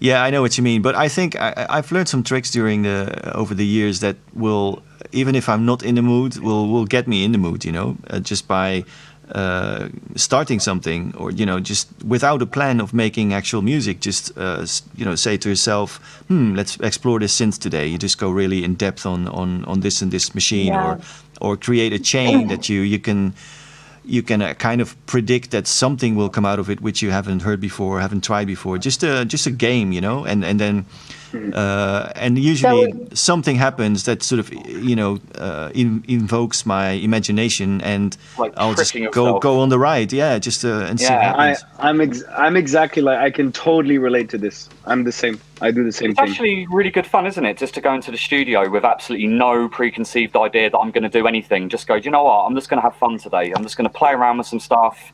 And if it goes somewhere, I mean, cool, playfulness or a playful attitude is probably one of the most productive attitudes you can have. You know, if you demand too much from yourself, you know, if you are too demanding and too much focused on the idea that you should be productive or you should deliver something by the end of the day, it can be. I think it's mostly killing the vibe rather than giving you like a reason to do something. I mean, if you let all of that go and just enter the studio, enter the studio and just, you know, play around, just play, you know, just do fun stuff. It doesn't have to be a job. Exactly. Yeah. Yeah, that has been my. Sorry, Marilyn. Go for it. No, please go. No worries. No, I'm just going to say that this is going to transpire one way or another into the music. So if you're playful about it, the music is going to be like, you know, more. And if you're just kind of stressed about, exactly, it's gonna have that like contrived.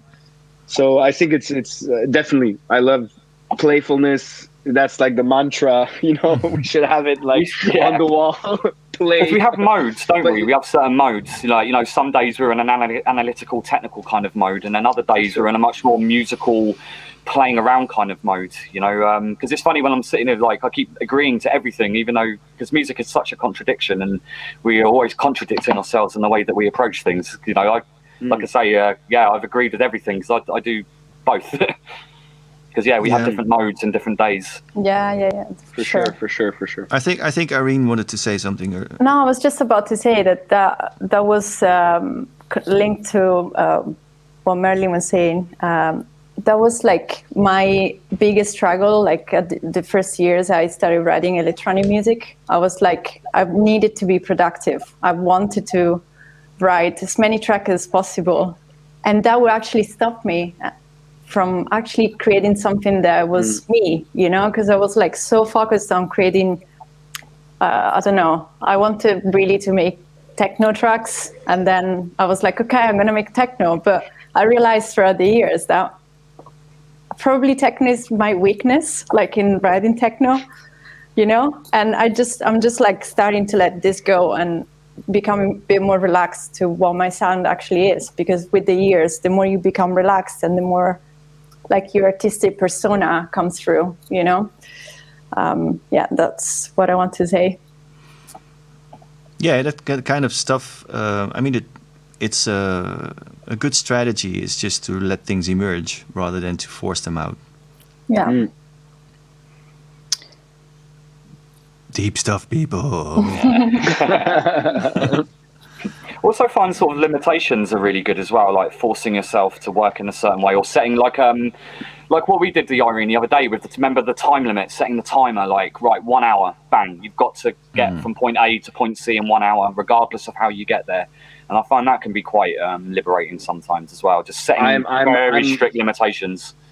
Yeah, I'm addicted to that. As you can see, the timing, the sand. I mean, I do that all the time. Actually. Yeah. It's a good I box my time because or else, like, I mean, you just probably end up, at least as far as time goes, I waste a lot of energy. It's like, it's been 4 hours and I'm like, exactly. You know, so like if you limit yourself, but I think like this philosophy, what you're talking about, Chris, can also go in the setup, you know, or like in the instruments that you're using, like these limitations can definitely, you know, like, absolutely. Or like just the fact to reduce what you're using will just kind of make you focus on, and then probably bring things that you wouldn't do if you'd have like 100 instruments or whatever.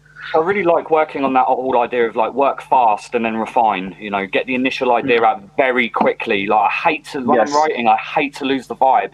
I don't want to sit there worrying about stuff. I want to write a piece of music, like, totally, you know, and then when I'm having a day when that creative part of my brain isn't working so well, then I'll tap into the technical bit and then do something something more on that side. So I saw a question came up about about separating jobs. I kind of find it's integrated, you know, like I'm kind of like writing music, doing sound design and thinking of the mix all in one go. They're not separate processes. Yeah, maybe not entirely separate, but there is a moment where you are refining the mix, and when you are, I mean, the sound design has been a part of the, or the mixing has been part of the sound design and the composition and everything, of course. But there is a moment where you are just purely focusing on getting the best out of the mix down, right? Or the final sound of the track.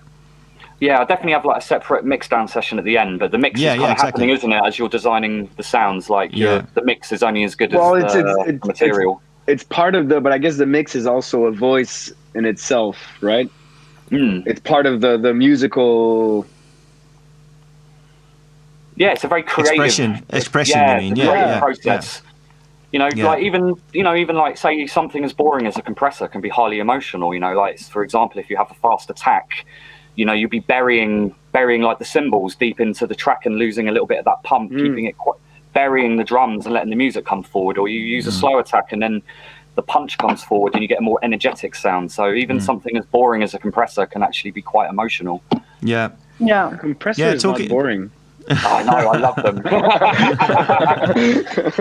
Yeah, but it's not built as an expressive tool. I think maybe that's what you mean, right? It's built as a tool to control sound rather than it can be highly emotional. Yeah, could be a nice T-shirt. Compression and bass. Yeah, compressors have emotions too. Yeah, get intimate with your compressor. Yeah. Talking about limitations, that's really the whole idea about the way this place has been set up. You know, so there's a shitload of gear, but for every project there's like a setup built just for that project. You know, just for that session. And that really narrows down the possibilities and makes you work harder with the available gear. Of course, you can cheat and add something else to the chain to expand the vocabulary or the palette or whatever. But it is a way to start with a very simple, very simple setup with not too much room to move. So you have to basically work hard and you are basically forced to focus on just the stuff that has been set up. And 9 out of 10 times that proves way more productive than to have everything at your availability all the time, Totally. Yeah, because we have so many options nowadays in writing music, don't we? Like in the mid-90s, you just had what you could afford, real minimal kit, and you knew it intimately. But now with the onset of plugins and time, you accumulate equipment, and it can get quite overwhelming with the amount of options that we have nowadays. Yeah, I mean, you're experienced in working in samplers, I mean, in the first affordable samplers for a couple of years were, if you had like 2 megabytes, that was a lot. You know what I mean? And everybody made like entire tracks just using that small space available. Actually, for me it shaped a lot of my productions because, for example, some melody lines or bass lines or whatever just came out of the fact that I only had like 0.2 seconds left. Oh, exactly the same.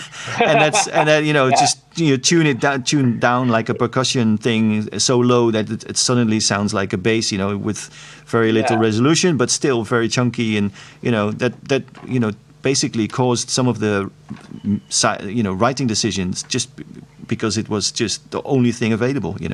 It's like now everything's possible, isn't it? Everything's possible now, whereas before you were always limited. Yeah.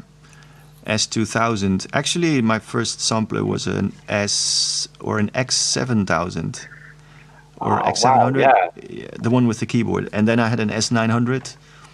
And I think the 900 had 2 meg, or I don't know. Oh, yeah, those tiny little screens. Yeah. I don't even know how I made music back then. When I look at the equipment, when you think back, it's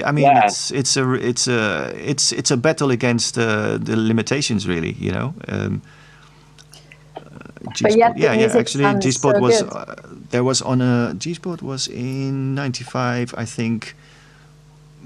Maybe that was a 900 or 1,000, or I think an 1,100 by that time.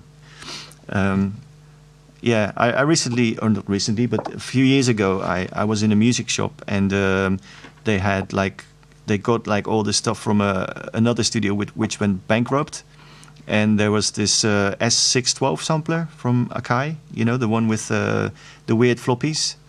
Oh yeah, like the two-sided, and it's It's a really amazing tool. I got it for free because nobody wanted it. So it's one of my favorite tools ever. It's so crunchy. Yeah. It's like I believe it's 12-bit, but it's got a filter and it's got vibrato and stuff that it wasn't built for loops or anything. But the cool thing about it is that you have these two sliders to set the start point and the end point of the sample. And if you put it in, I don't know, there's one mode where you can actually just scan through the sample like a granular synth.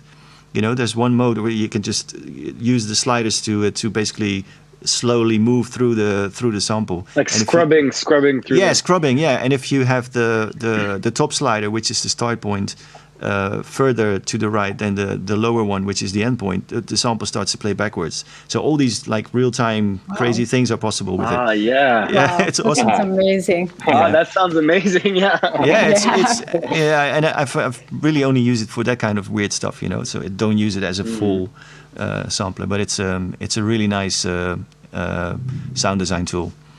It's fun to work with. And everything that you put into it sounds better for some reason. Yeah, that kind of got lost in it with the onset of like DAW samplers. The art of sampling isn't such a thing in our culture anymore. I don't really sample like I used to. Just resampling, but it's not the same as like, you go around a friend's house and suddenly you hear a little sound in a movie and you're just like, I've got to get that sound. And then you hear a whole track. You hear a whole track in your head. Yeah. Yeah. Yeah, cool. Let's see if anybody in the comments has specific questions for any of our guests today. Oh yeah, Casio. Anybody ever owned a Casio SK1? That's a chunky one as well. Really nice lo-fi sampler. Yeah, I can't say I have. Just scrolling through. Yeah. Oh yeah. Yes, and again, I'm bringing split radix all the time. But he's got this Studio 440, which is amazing. I mean, that's one of my dream things to get sometime. It's I believe it was used by Mentronics back in the day. What makes you really want that? What's the characteristic of it? It's terribly lo-fi and it's insanely limited and just the look of it of the machine itself is just it's basically gear porn. You know what I mean? And some of my favorite records were made with it in the early '90s. So that's all. Okay, so what else, guys? Which else can we bring up? I'm a bit out of questions, to be honest. I recently started using, actually it's been a year, I think, a tape machine to reprocess everything. I actually use it as a distortion unit as well, and it sounds amazing. What is it, like a cassette tape or reel-to-reel? Yeah, it's a 4-track Yamaha. It's the MT4. What's the name, Chris? Yeah. The Yamaha. Was it the Yamaha MTX4? MTX4. Okay. Yeah. So I would just like route my drums, for example. Like when I record drums, so I would just like record the kick into it and just add the distortion and resample that, or I will route a synth and just record everything into it and play with the pitch. So it's pretty interesting. Like it's I guess it's my new tool that I forgot to mention earlier. Like, yeah, tape is really versatile for. Actually, the cool thing about it is that most people think you get to in interesting territory when you overdrive it, but recording something really low is also worth trying. Yeah. You know, so you get like the extra layer of hiss and a less resolution in the recording. So very, very low recording levels. You bring up an entire sort of world of stuff that is not supposed to be there, but gives the whole thing a lot of character. One thing I quite enjoy with those 4 tracks is, when you put in a recorded tape and then bring up all the channels, and then you get one side playing backwards and then the other side playing forwards. I love that. Yeah, and you can play flavors. Yeah, it gets so weird. So you go down the market and buy a bunch of obscure tapes and then just see where it takes you. Yeah, Yeah. you give me like a really good Lots idea of stuff to do. to the market. Do you No, use I any tape, actually- Chris? Oh, sorry.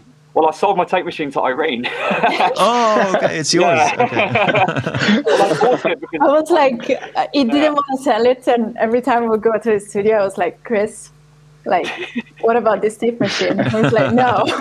So eventually, we gave in. yeah, I just wasn't using it enough. I was trying to sort of, I think I got it for a couple of reasons, like mostly to do that weird reverse tape thing, you know, when one side plays backwards, one plays, and then the other side is playing forwards.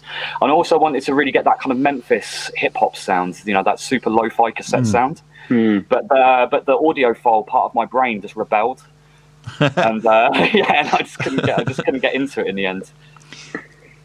Well, you know, it's just another texture, you know. So if you're not down with running everything through it, you can just use it to run some stuff through it to create contrast in your palette, you know. I think it's a really good tool to. Yeah, it's just not everything needs to go through tape, you know. In a track, you can just have one sound or a bunch of sounds going through it. That's why I was really glad to see Irene buy it, because she's smashing it on that machine. Yeah, it's getting the love it deserves. Nice one. It's in good hands. Yeah, Nice for one. sure. What about you, Merlin? Have you ever experimented with tape? Yes. I have 2 tape machines. I haven't done the low thing, the low volume. I'm definitely going to try that. Yeah, and I love to, basically use it in a creative, and like the compression of tape is also very interesting. And I went into the rabbit hole of finding all these different tapes. Oh yes. With different, you know, because they have like different things. I don't know, all these forums, and I'm not sure really if I could really hear what the difference, but it sounded good. So, and I found it also on Parallel. So basically, running it through the tape and then layering it with the more like digital version of that same signal, which also created with panning and stuff like that. So tape is great. Yeah, I see people mentioning slow speeds, of course. Yeah. Yeah. I mean, it's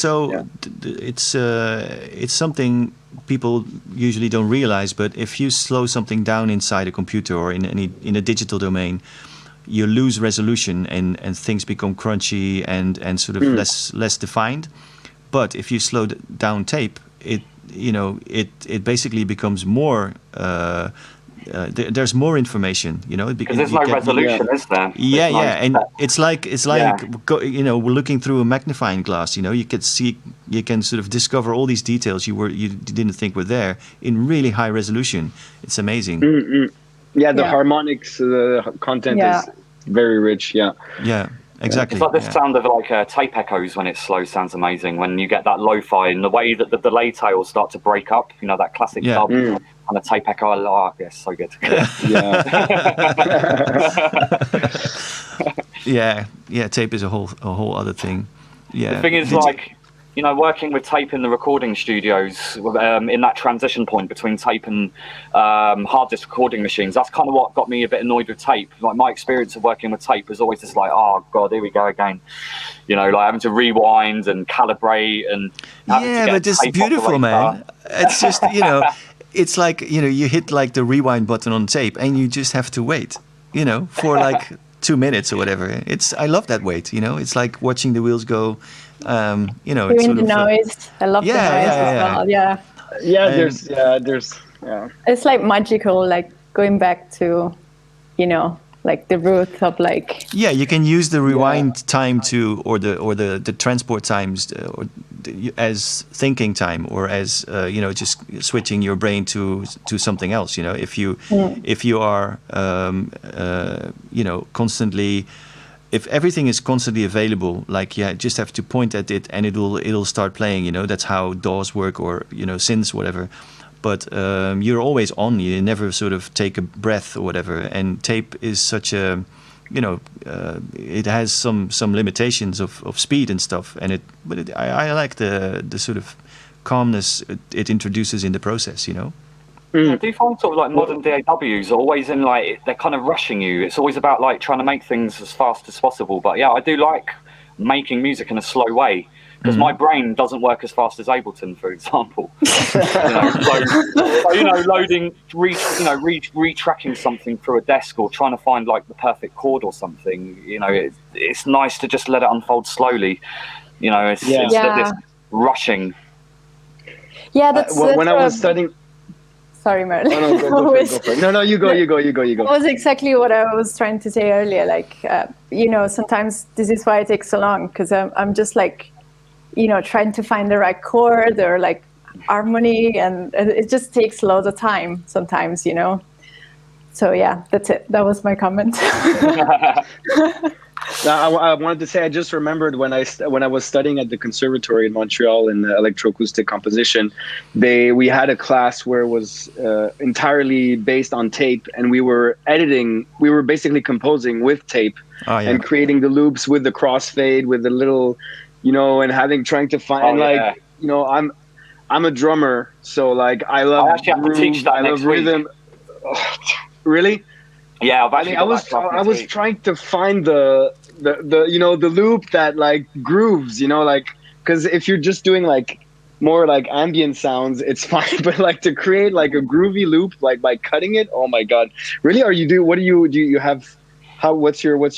gonna do in your class that you're teaching? Or so basically getting everyone to go to like a market, get an old tape, and then cut it into a tape loop, and then reinsert that tape loop into the cassette, and then stick that into the 4-track machine. And obviously you don't have a lot of tension, so it kind of wobbles and does all kinds of weird stuff.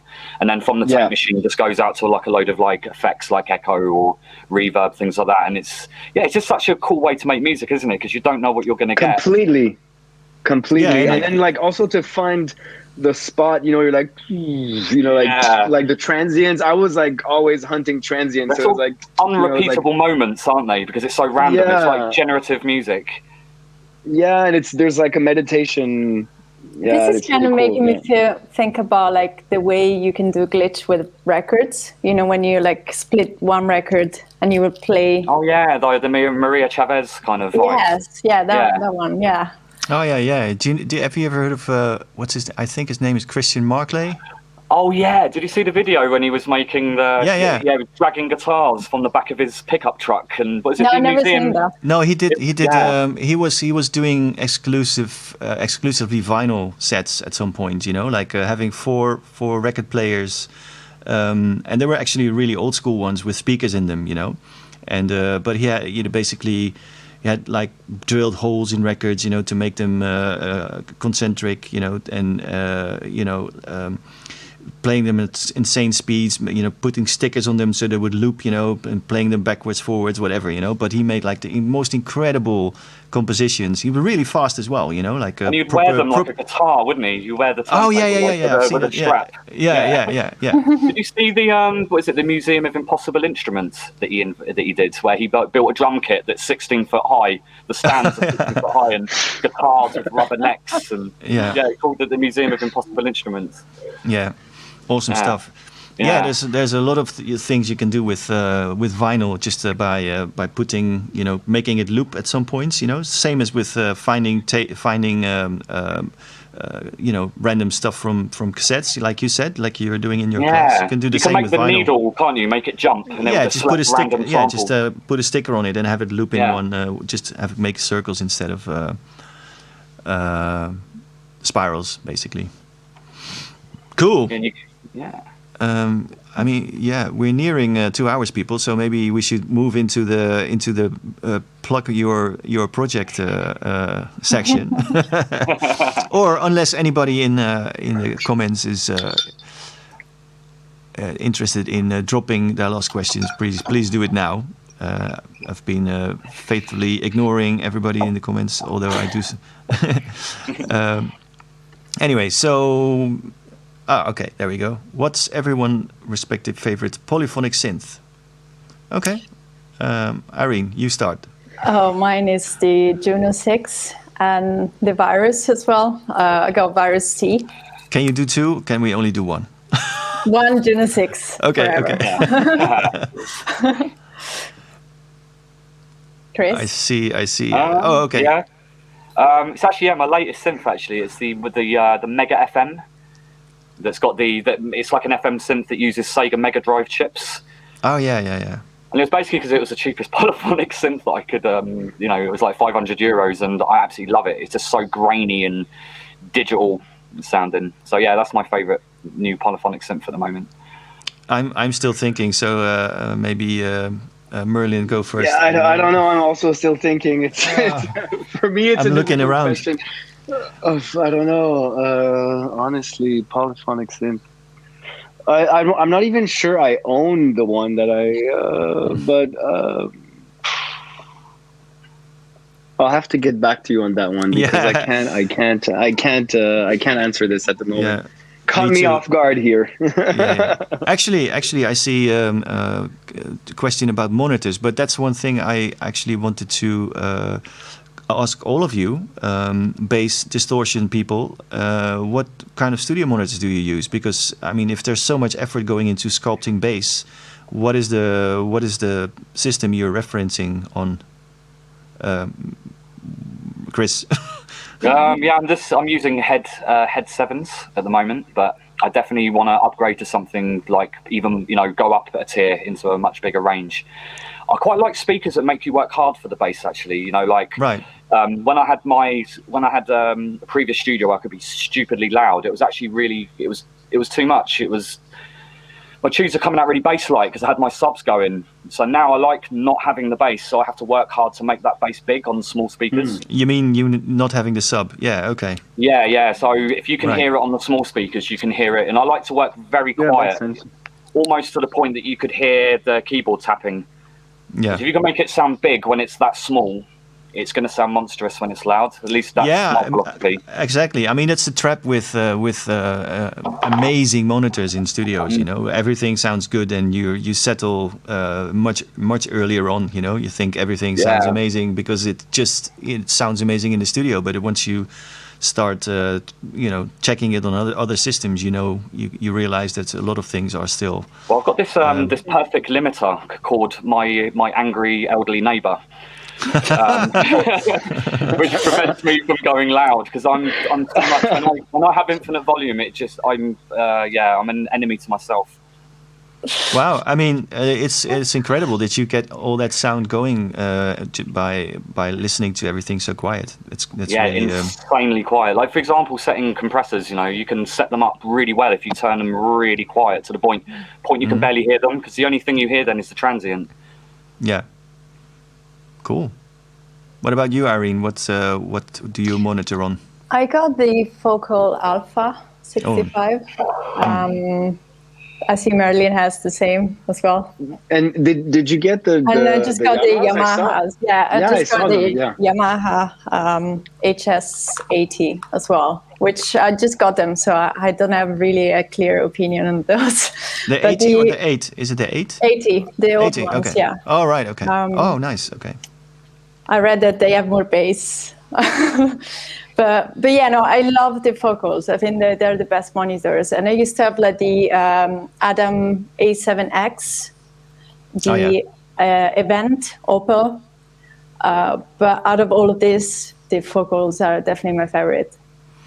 Yeah, it's hard to I mean, people are always interested, what monitors do you use? But it's so dependent on the room you are and your personal taste and the way you listen. Do you want to listen to stuff loud or do you want to listen to it quietly? It's almost impossible to give people advice. The best thing is just to get a pair and just try them out in your room. Yeah, I visited Eve Audio a couple of years ago. I went to their anechoic chamber, and they were doing speaker measurements, and it was shocking. They set up a speaker on a stand in the anechoic chamber. It goes to show you what resolutions these speaker companies use. They flatten the resolution quite a lot. They go, "Oh, it's a flat curve." It's like, well, of course it is at the resolution you're using.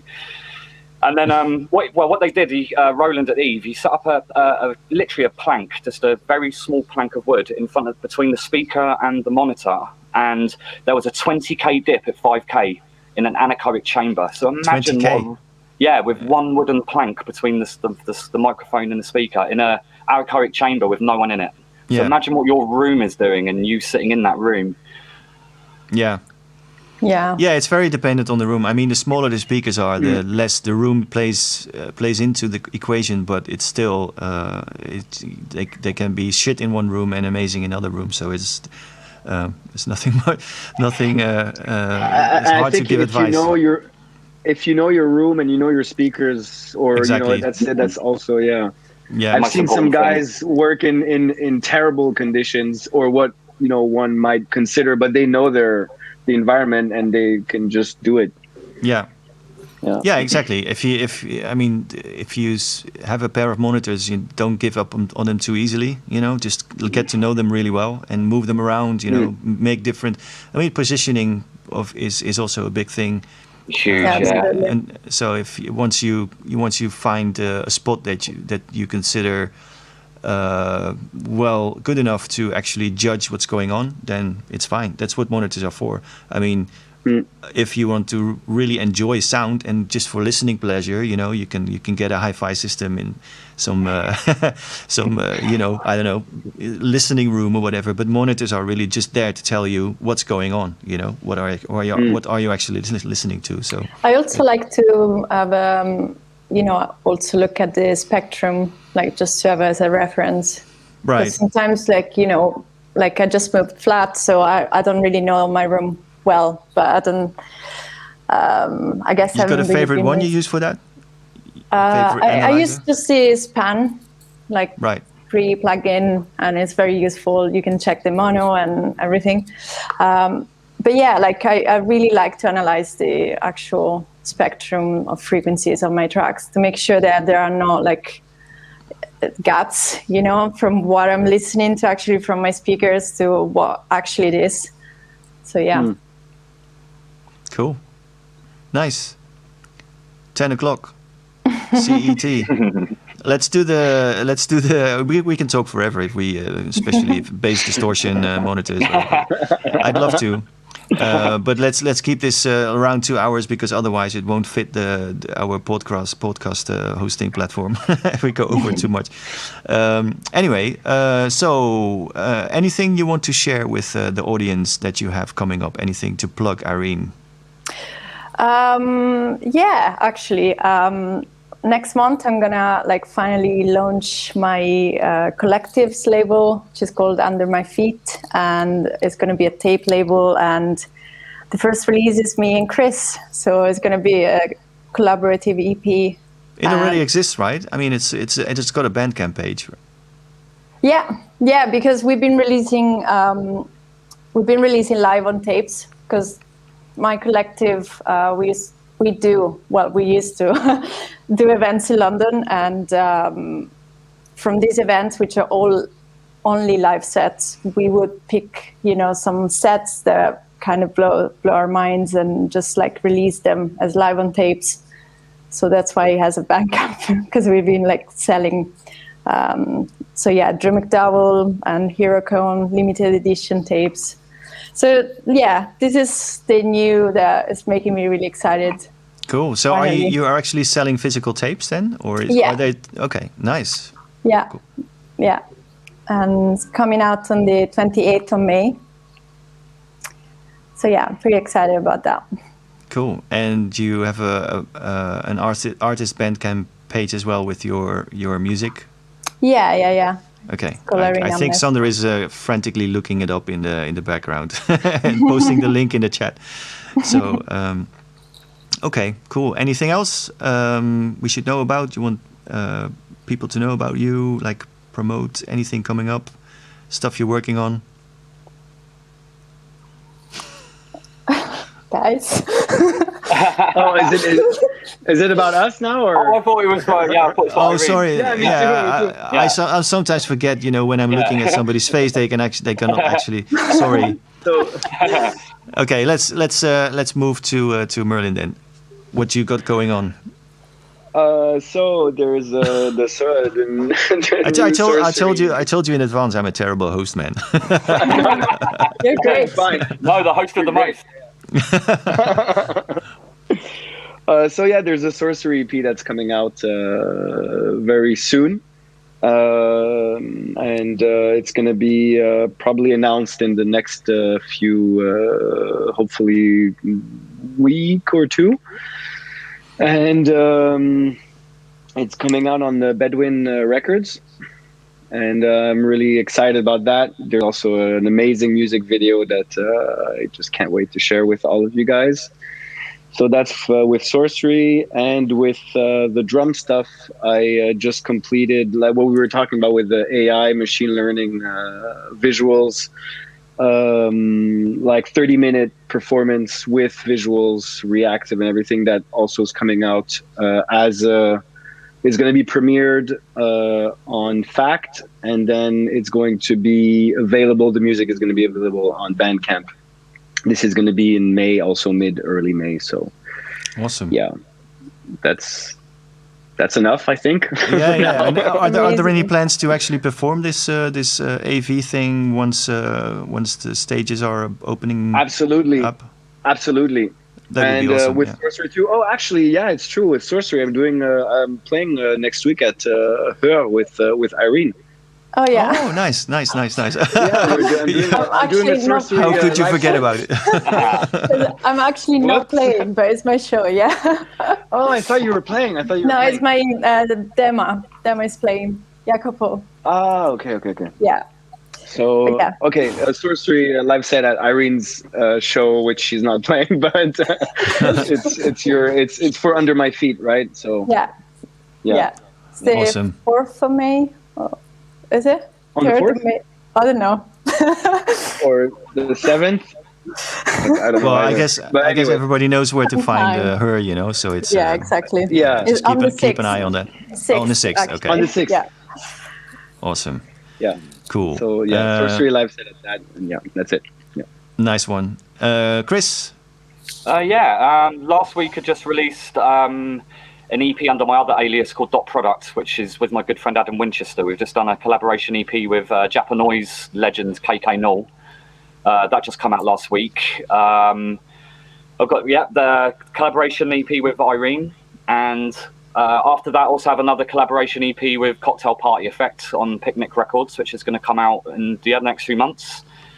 What else? I'm going to relaunch my old drum and bass record label from like 10 years ago with nice. a load of techno remixes of the old drum and bass tracks. It had Sorcery on it, Irene, Headless Horseman, Kyoka, all remixing my old drum and bass catalogue. And then it will go into sort of like more KSP-centric material and hopefully an album. And also got a collaboration coming up soon, a 360 Ambisonics project with a jazz pianist called Dan Samsara. Oh man, I totally forgot to ask you about that. Yeah, fuck. Yeah. Tell us about it. Yeah. Well, actually, this ties in with the bass thing. So basically, what we have is so it's all tied up with Genelec, and we have 16 bass bins from the Unit 137 sound system from London. It's one of the most insane dub sound systems. We just have the scoops for the bass, and then we have an umbrella over the top with like 29 speaker umbrella doing the 3D ambisonics. So you're getting two sensations. You're getting the 3D, but then you're being hit by this dub sound system in a big circle. Fucking hell. And it's pretty intense. That sounds really violent. Yeah, it's an amazing experience because it's 360 and you've got this omnidirectional dub sound system, and it's in a little roundhouse, so it's all in very close proximity. And we've got to collaborate another project coming up at the end of the year where we're going to be collaborating with Dan Samsara, who's a jazz pianist. So, I'm really looking forward to that. We had a big, massive performance lined up May last year, but obviously Corona cancelled it, and then we did YouTube 360 instead. That sounds wicked, man. Yeah. It sounds like a hell of an experience. It's so much. It's just kind of just so much fun. It's just because it's so obnoxious. Yeah, and the way you produce the sound there is it's a performance, right? It's a live dub, live performance kind of. It's kind of half live and it's kind of half programmed. A lot of the 3D mapping is actually done in advance. It's actually really crude because the mapping is done on one laptop, and then the music is coming from another computer, and you have to actually count at the same time and hit the laptops at the play buttons at the same time. Old school. And then it just plays through a load of ADATs. and then the ADATs then get transferred into the ambisonic system and spatialized, and then it's like live dub mixing on top of that. But to be honest with you, it kind of works better as an installation than it does as a live performance. People just want to walk around and experience it, and the more installation like it is, the better it seems to come across than a live set, so to speak. Yeah, it's like always the same issues with multi-channel audio. There are, you know, it's nice if people can kind of choose their own spot, you know. And if there's too many people competing for space in a room, you know, some people will miss out on the full experience. It's nicer if you can just kind of find your own position and you know, find your own listening. Yeah. From an artistic point of view as well, it's so easy to get carried away. You kind of get nervous in the moment, especially with such a powerful system. Before you know it, you're just looping things in massive circles. And it doesn't sound that good, so it's kind of good to sort of pre-map everything in advance. Yeah. Because I know what you're saying. Because once you've done that, once you've like actually circled the sound in the room, you know, you've basically gave away everything. You know, as you go, you know, that's pretty much the trick. You know, so yeah. Okay. Yeah, it sounds great, man. Nice one, thank you. Yeah, awesome. So thanks for hanging out, guys. I really enjoyed speaking to all of you, and I would encourage people to have a look at the people's Bandcamp pages and projects and everything else that is just being posted in the chat. So wonderful night at the Musicians Pub again. Twiddlers Hangout number 54. Really good to speak to you. Thanks a lot. Thanks so much. Yeah. Thank you so much. Yeah, really enjoyed it. So thanks a lot and see you later.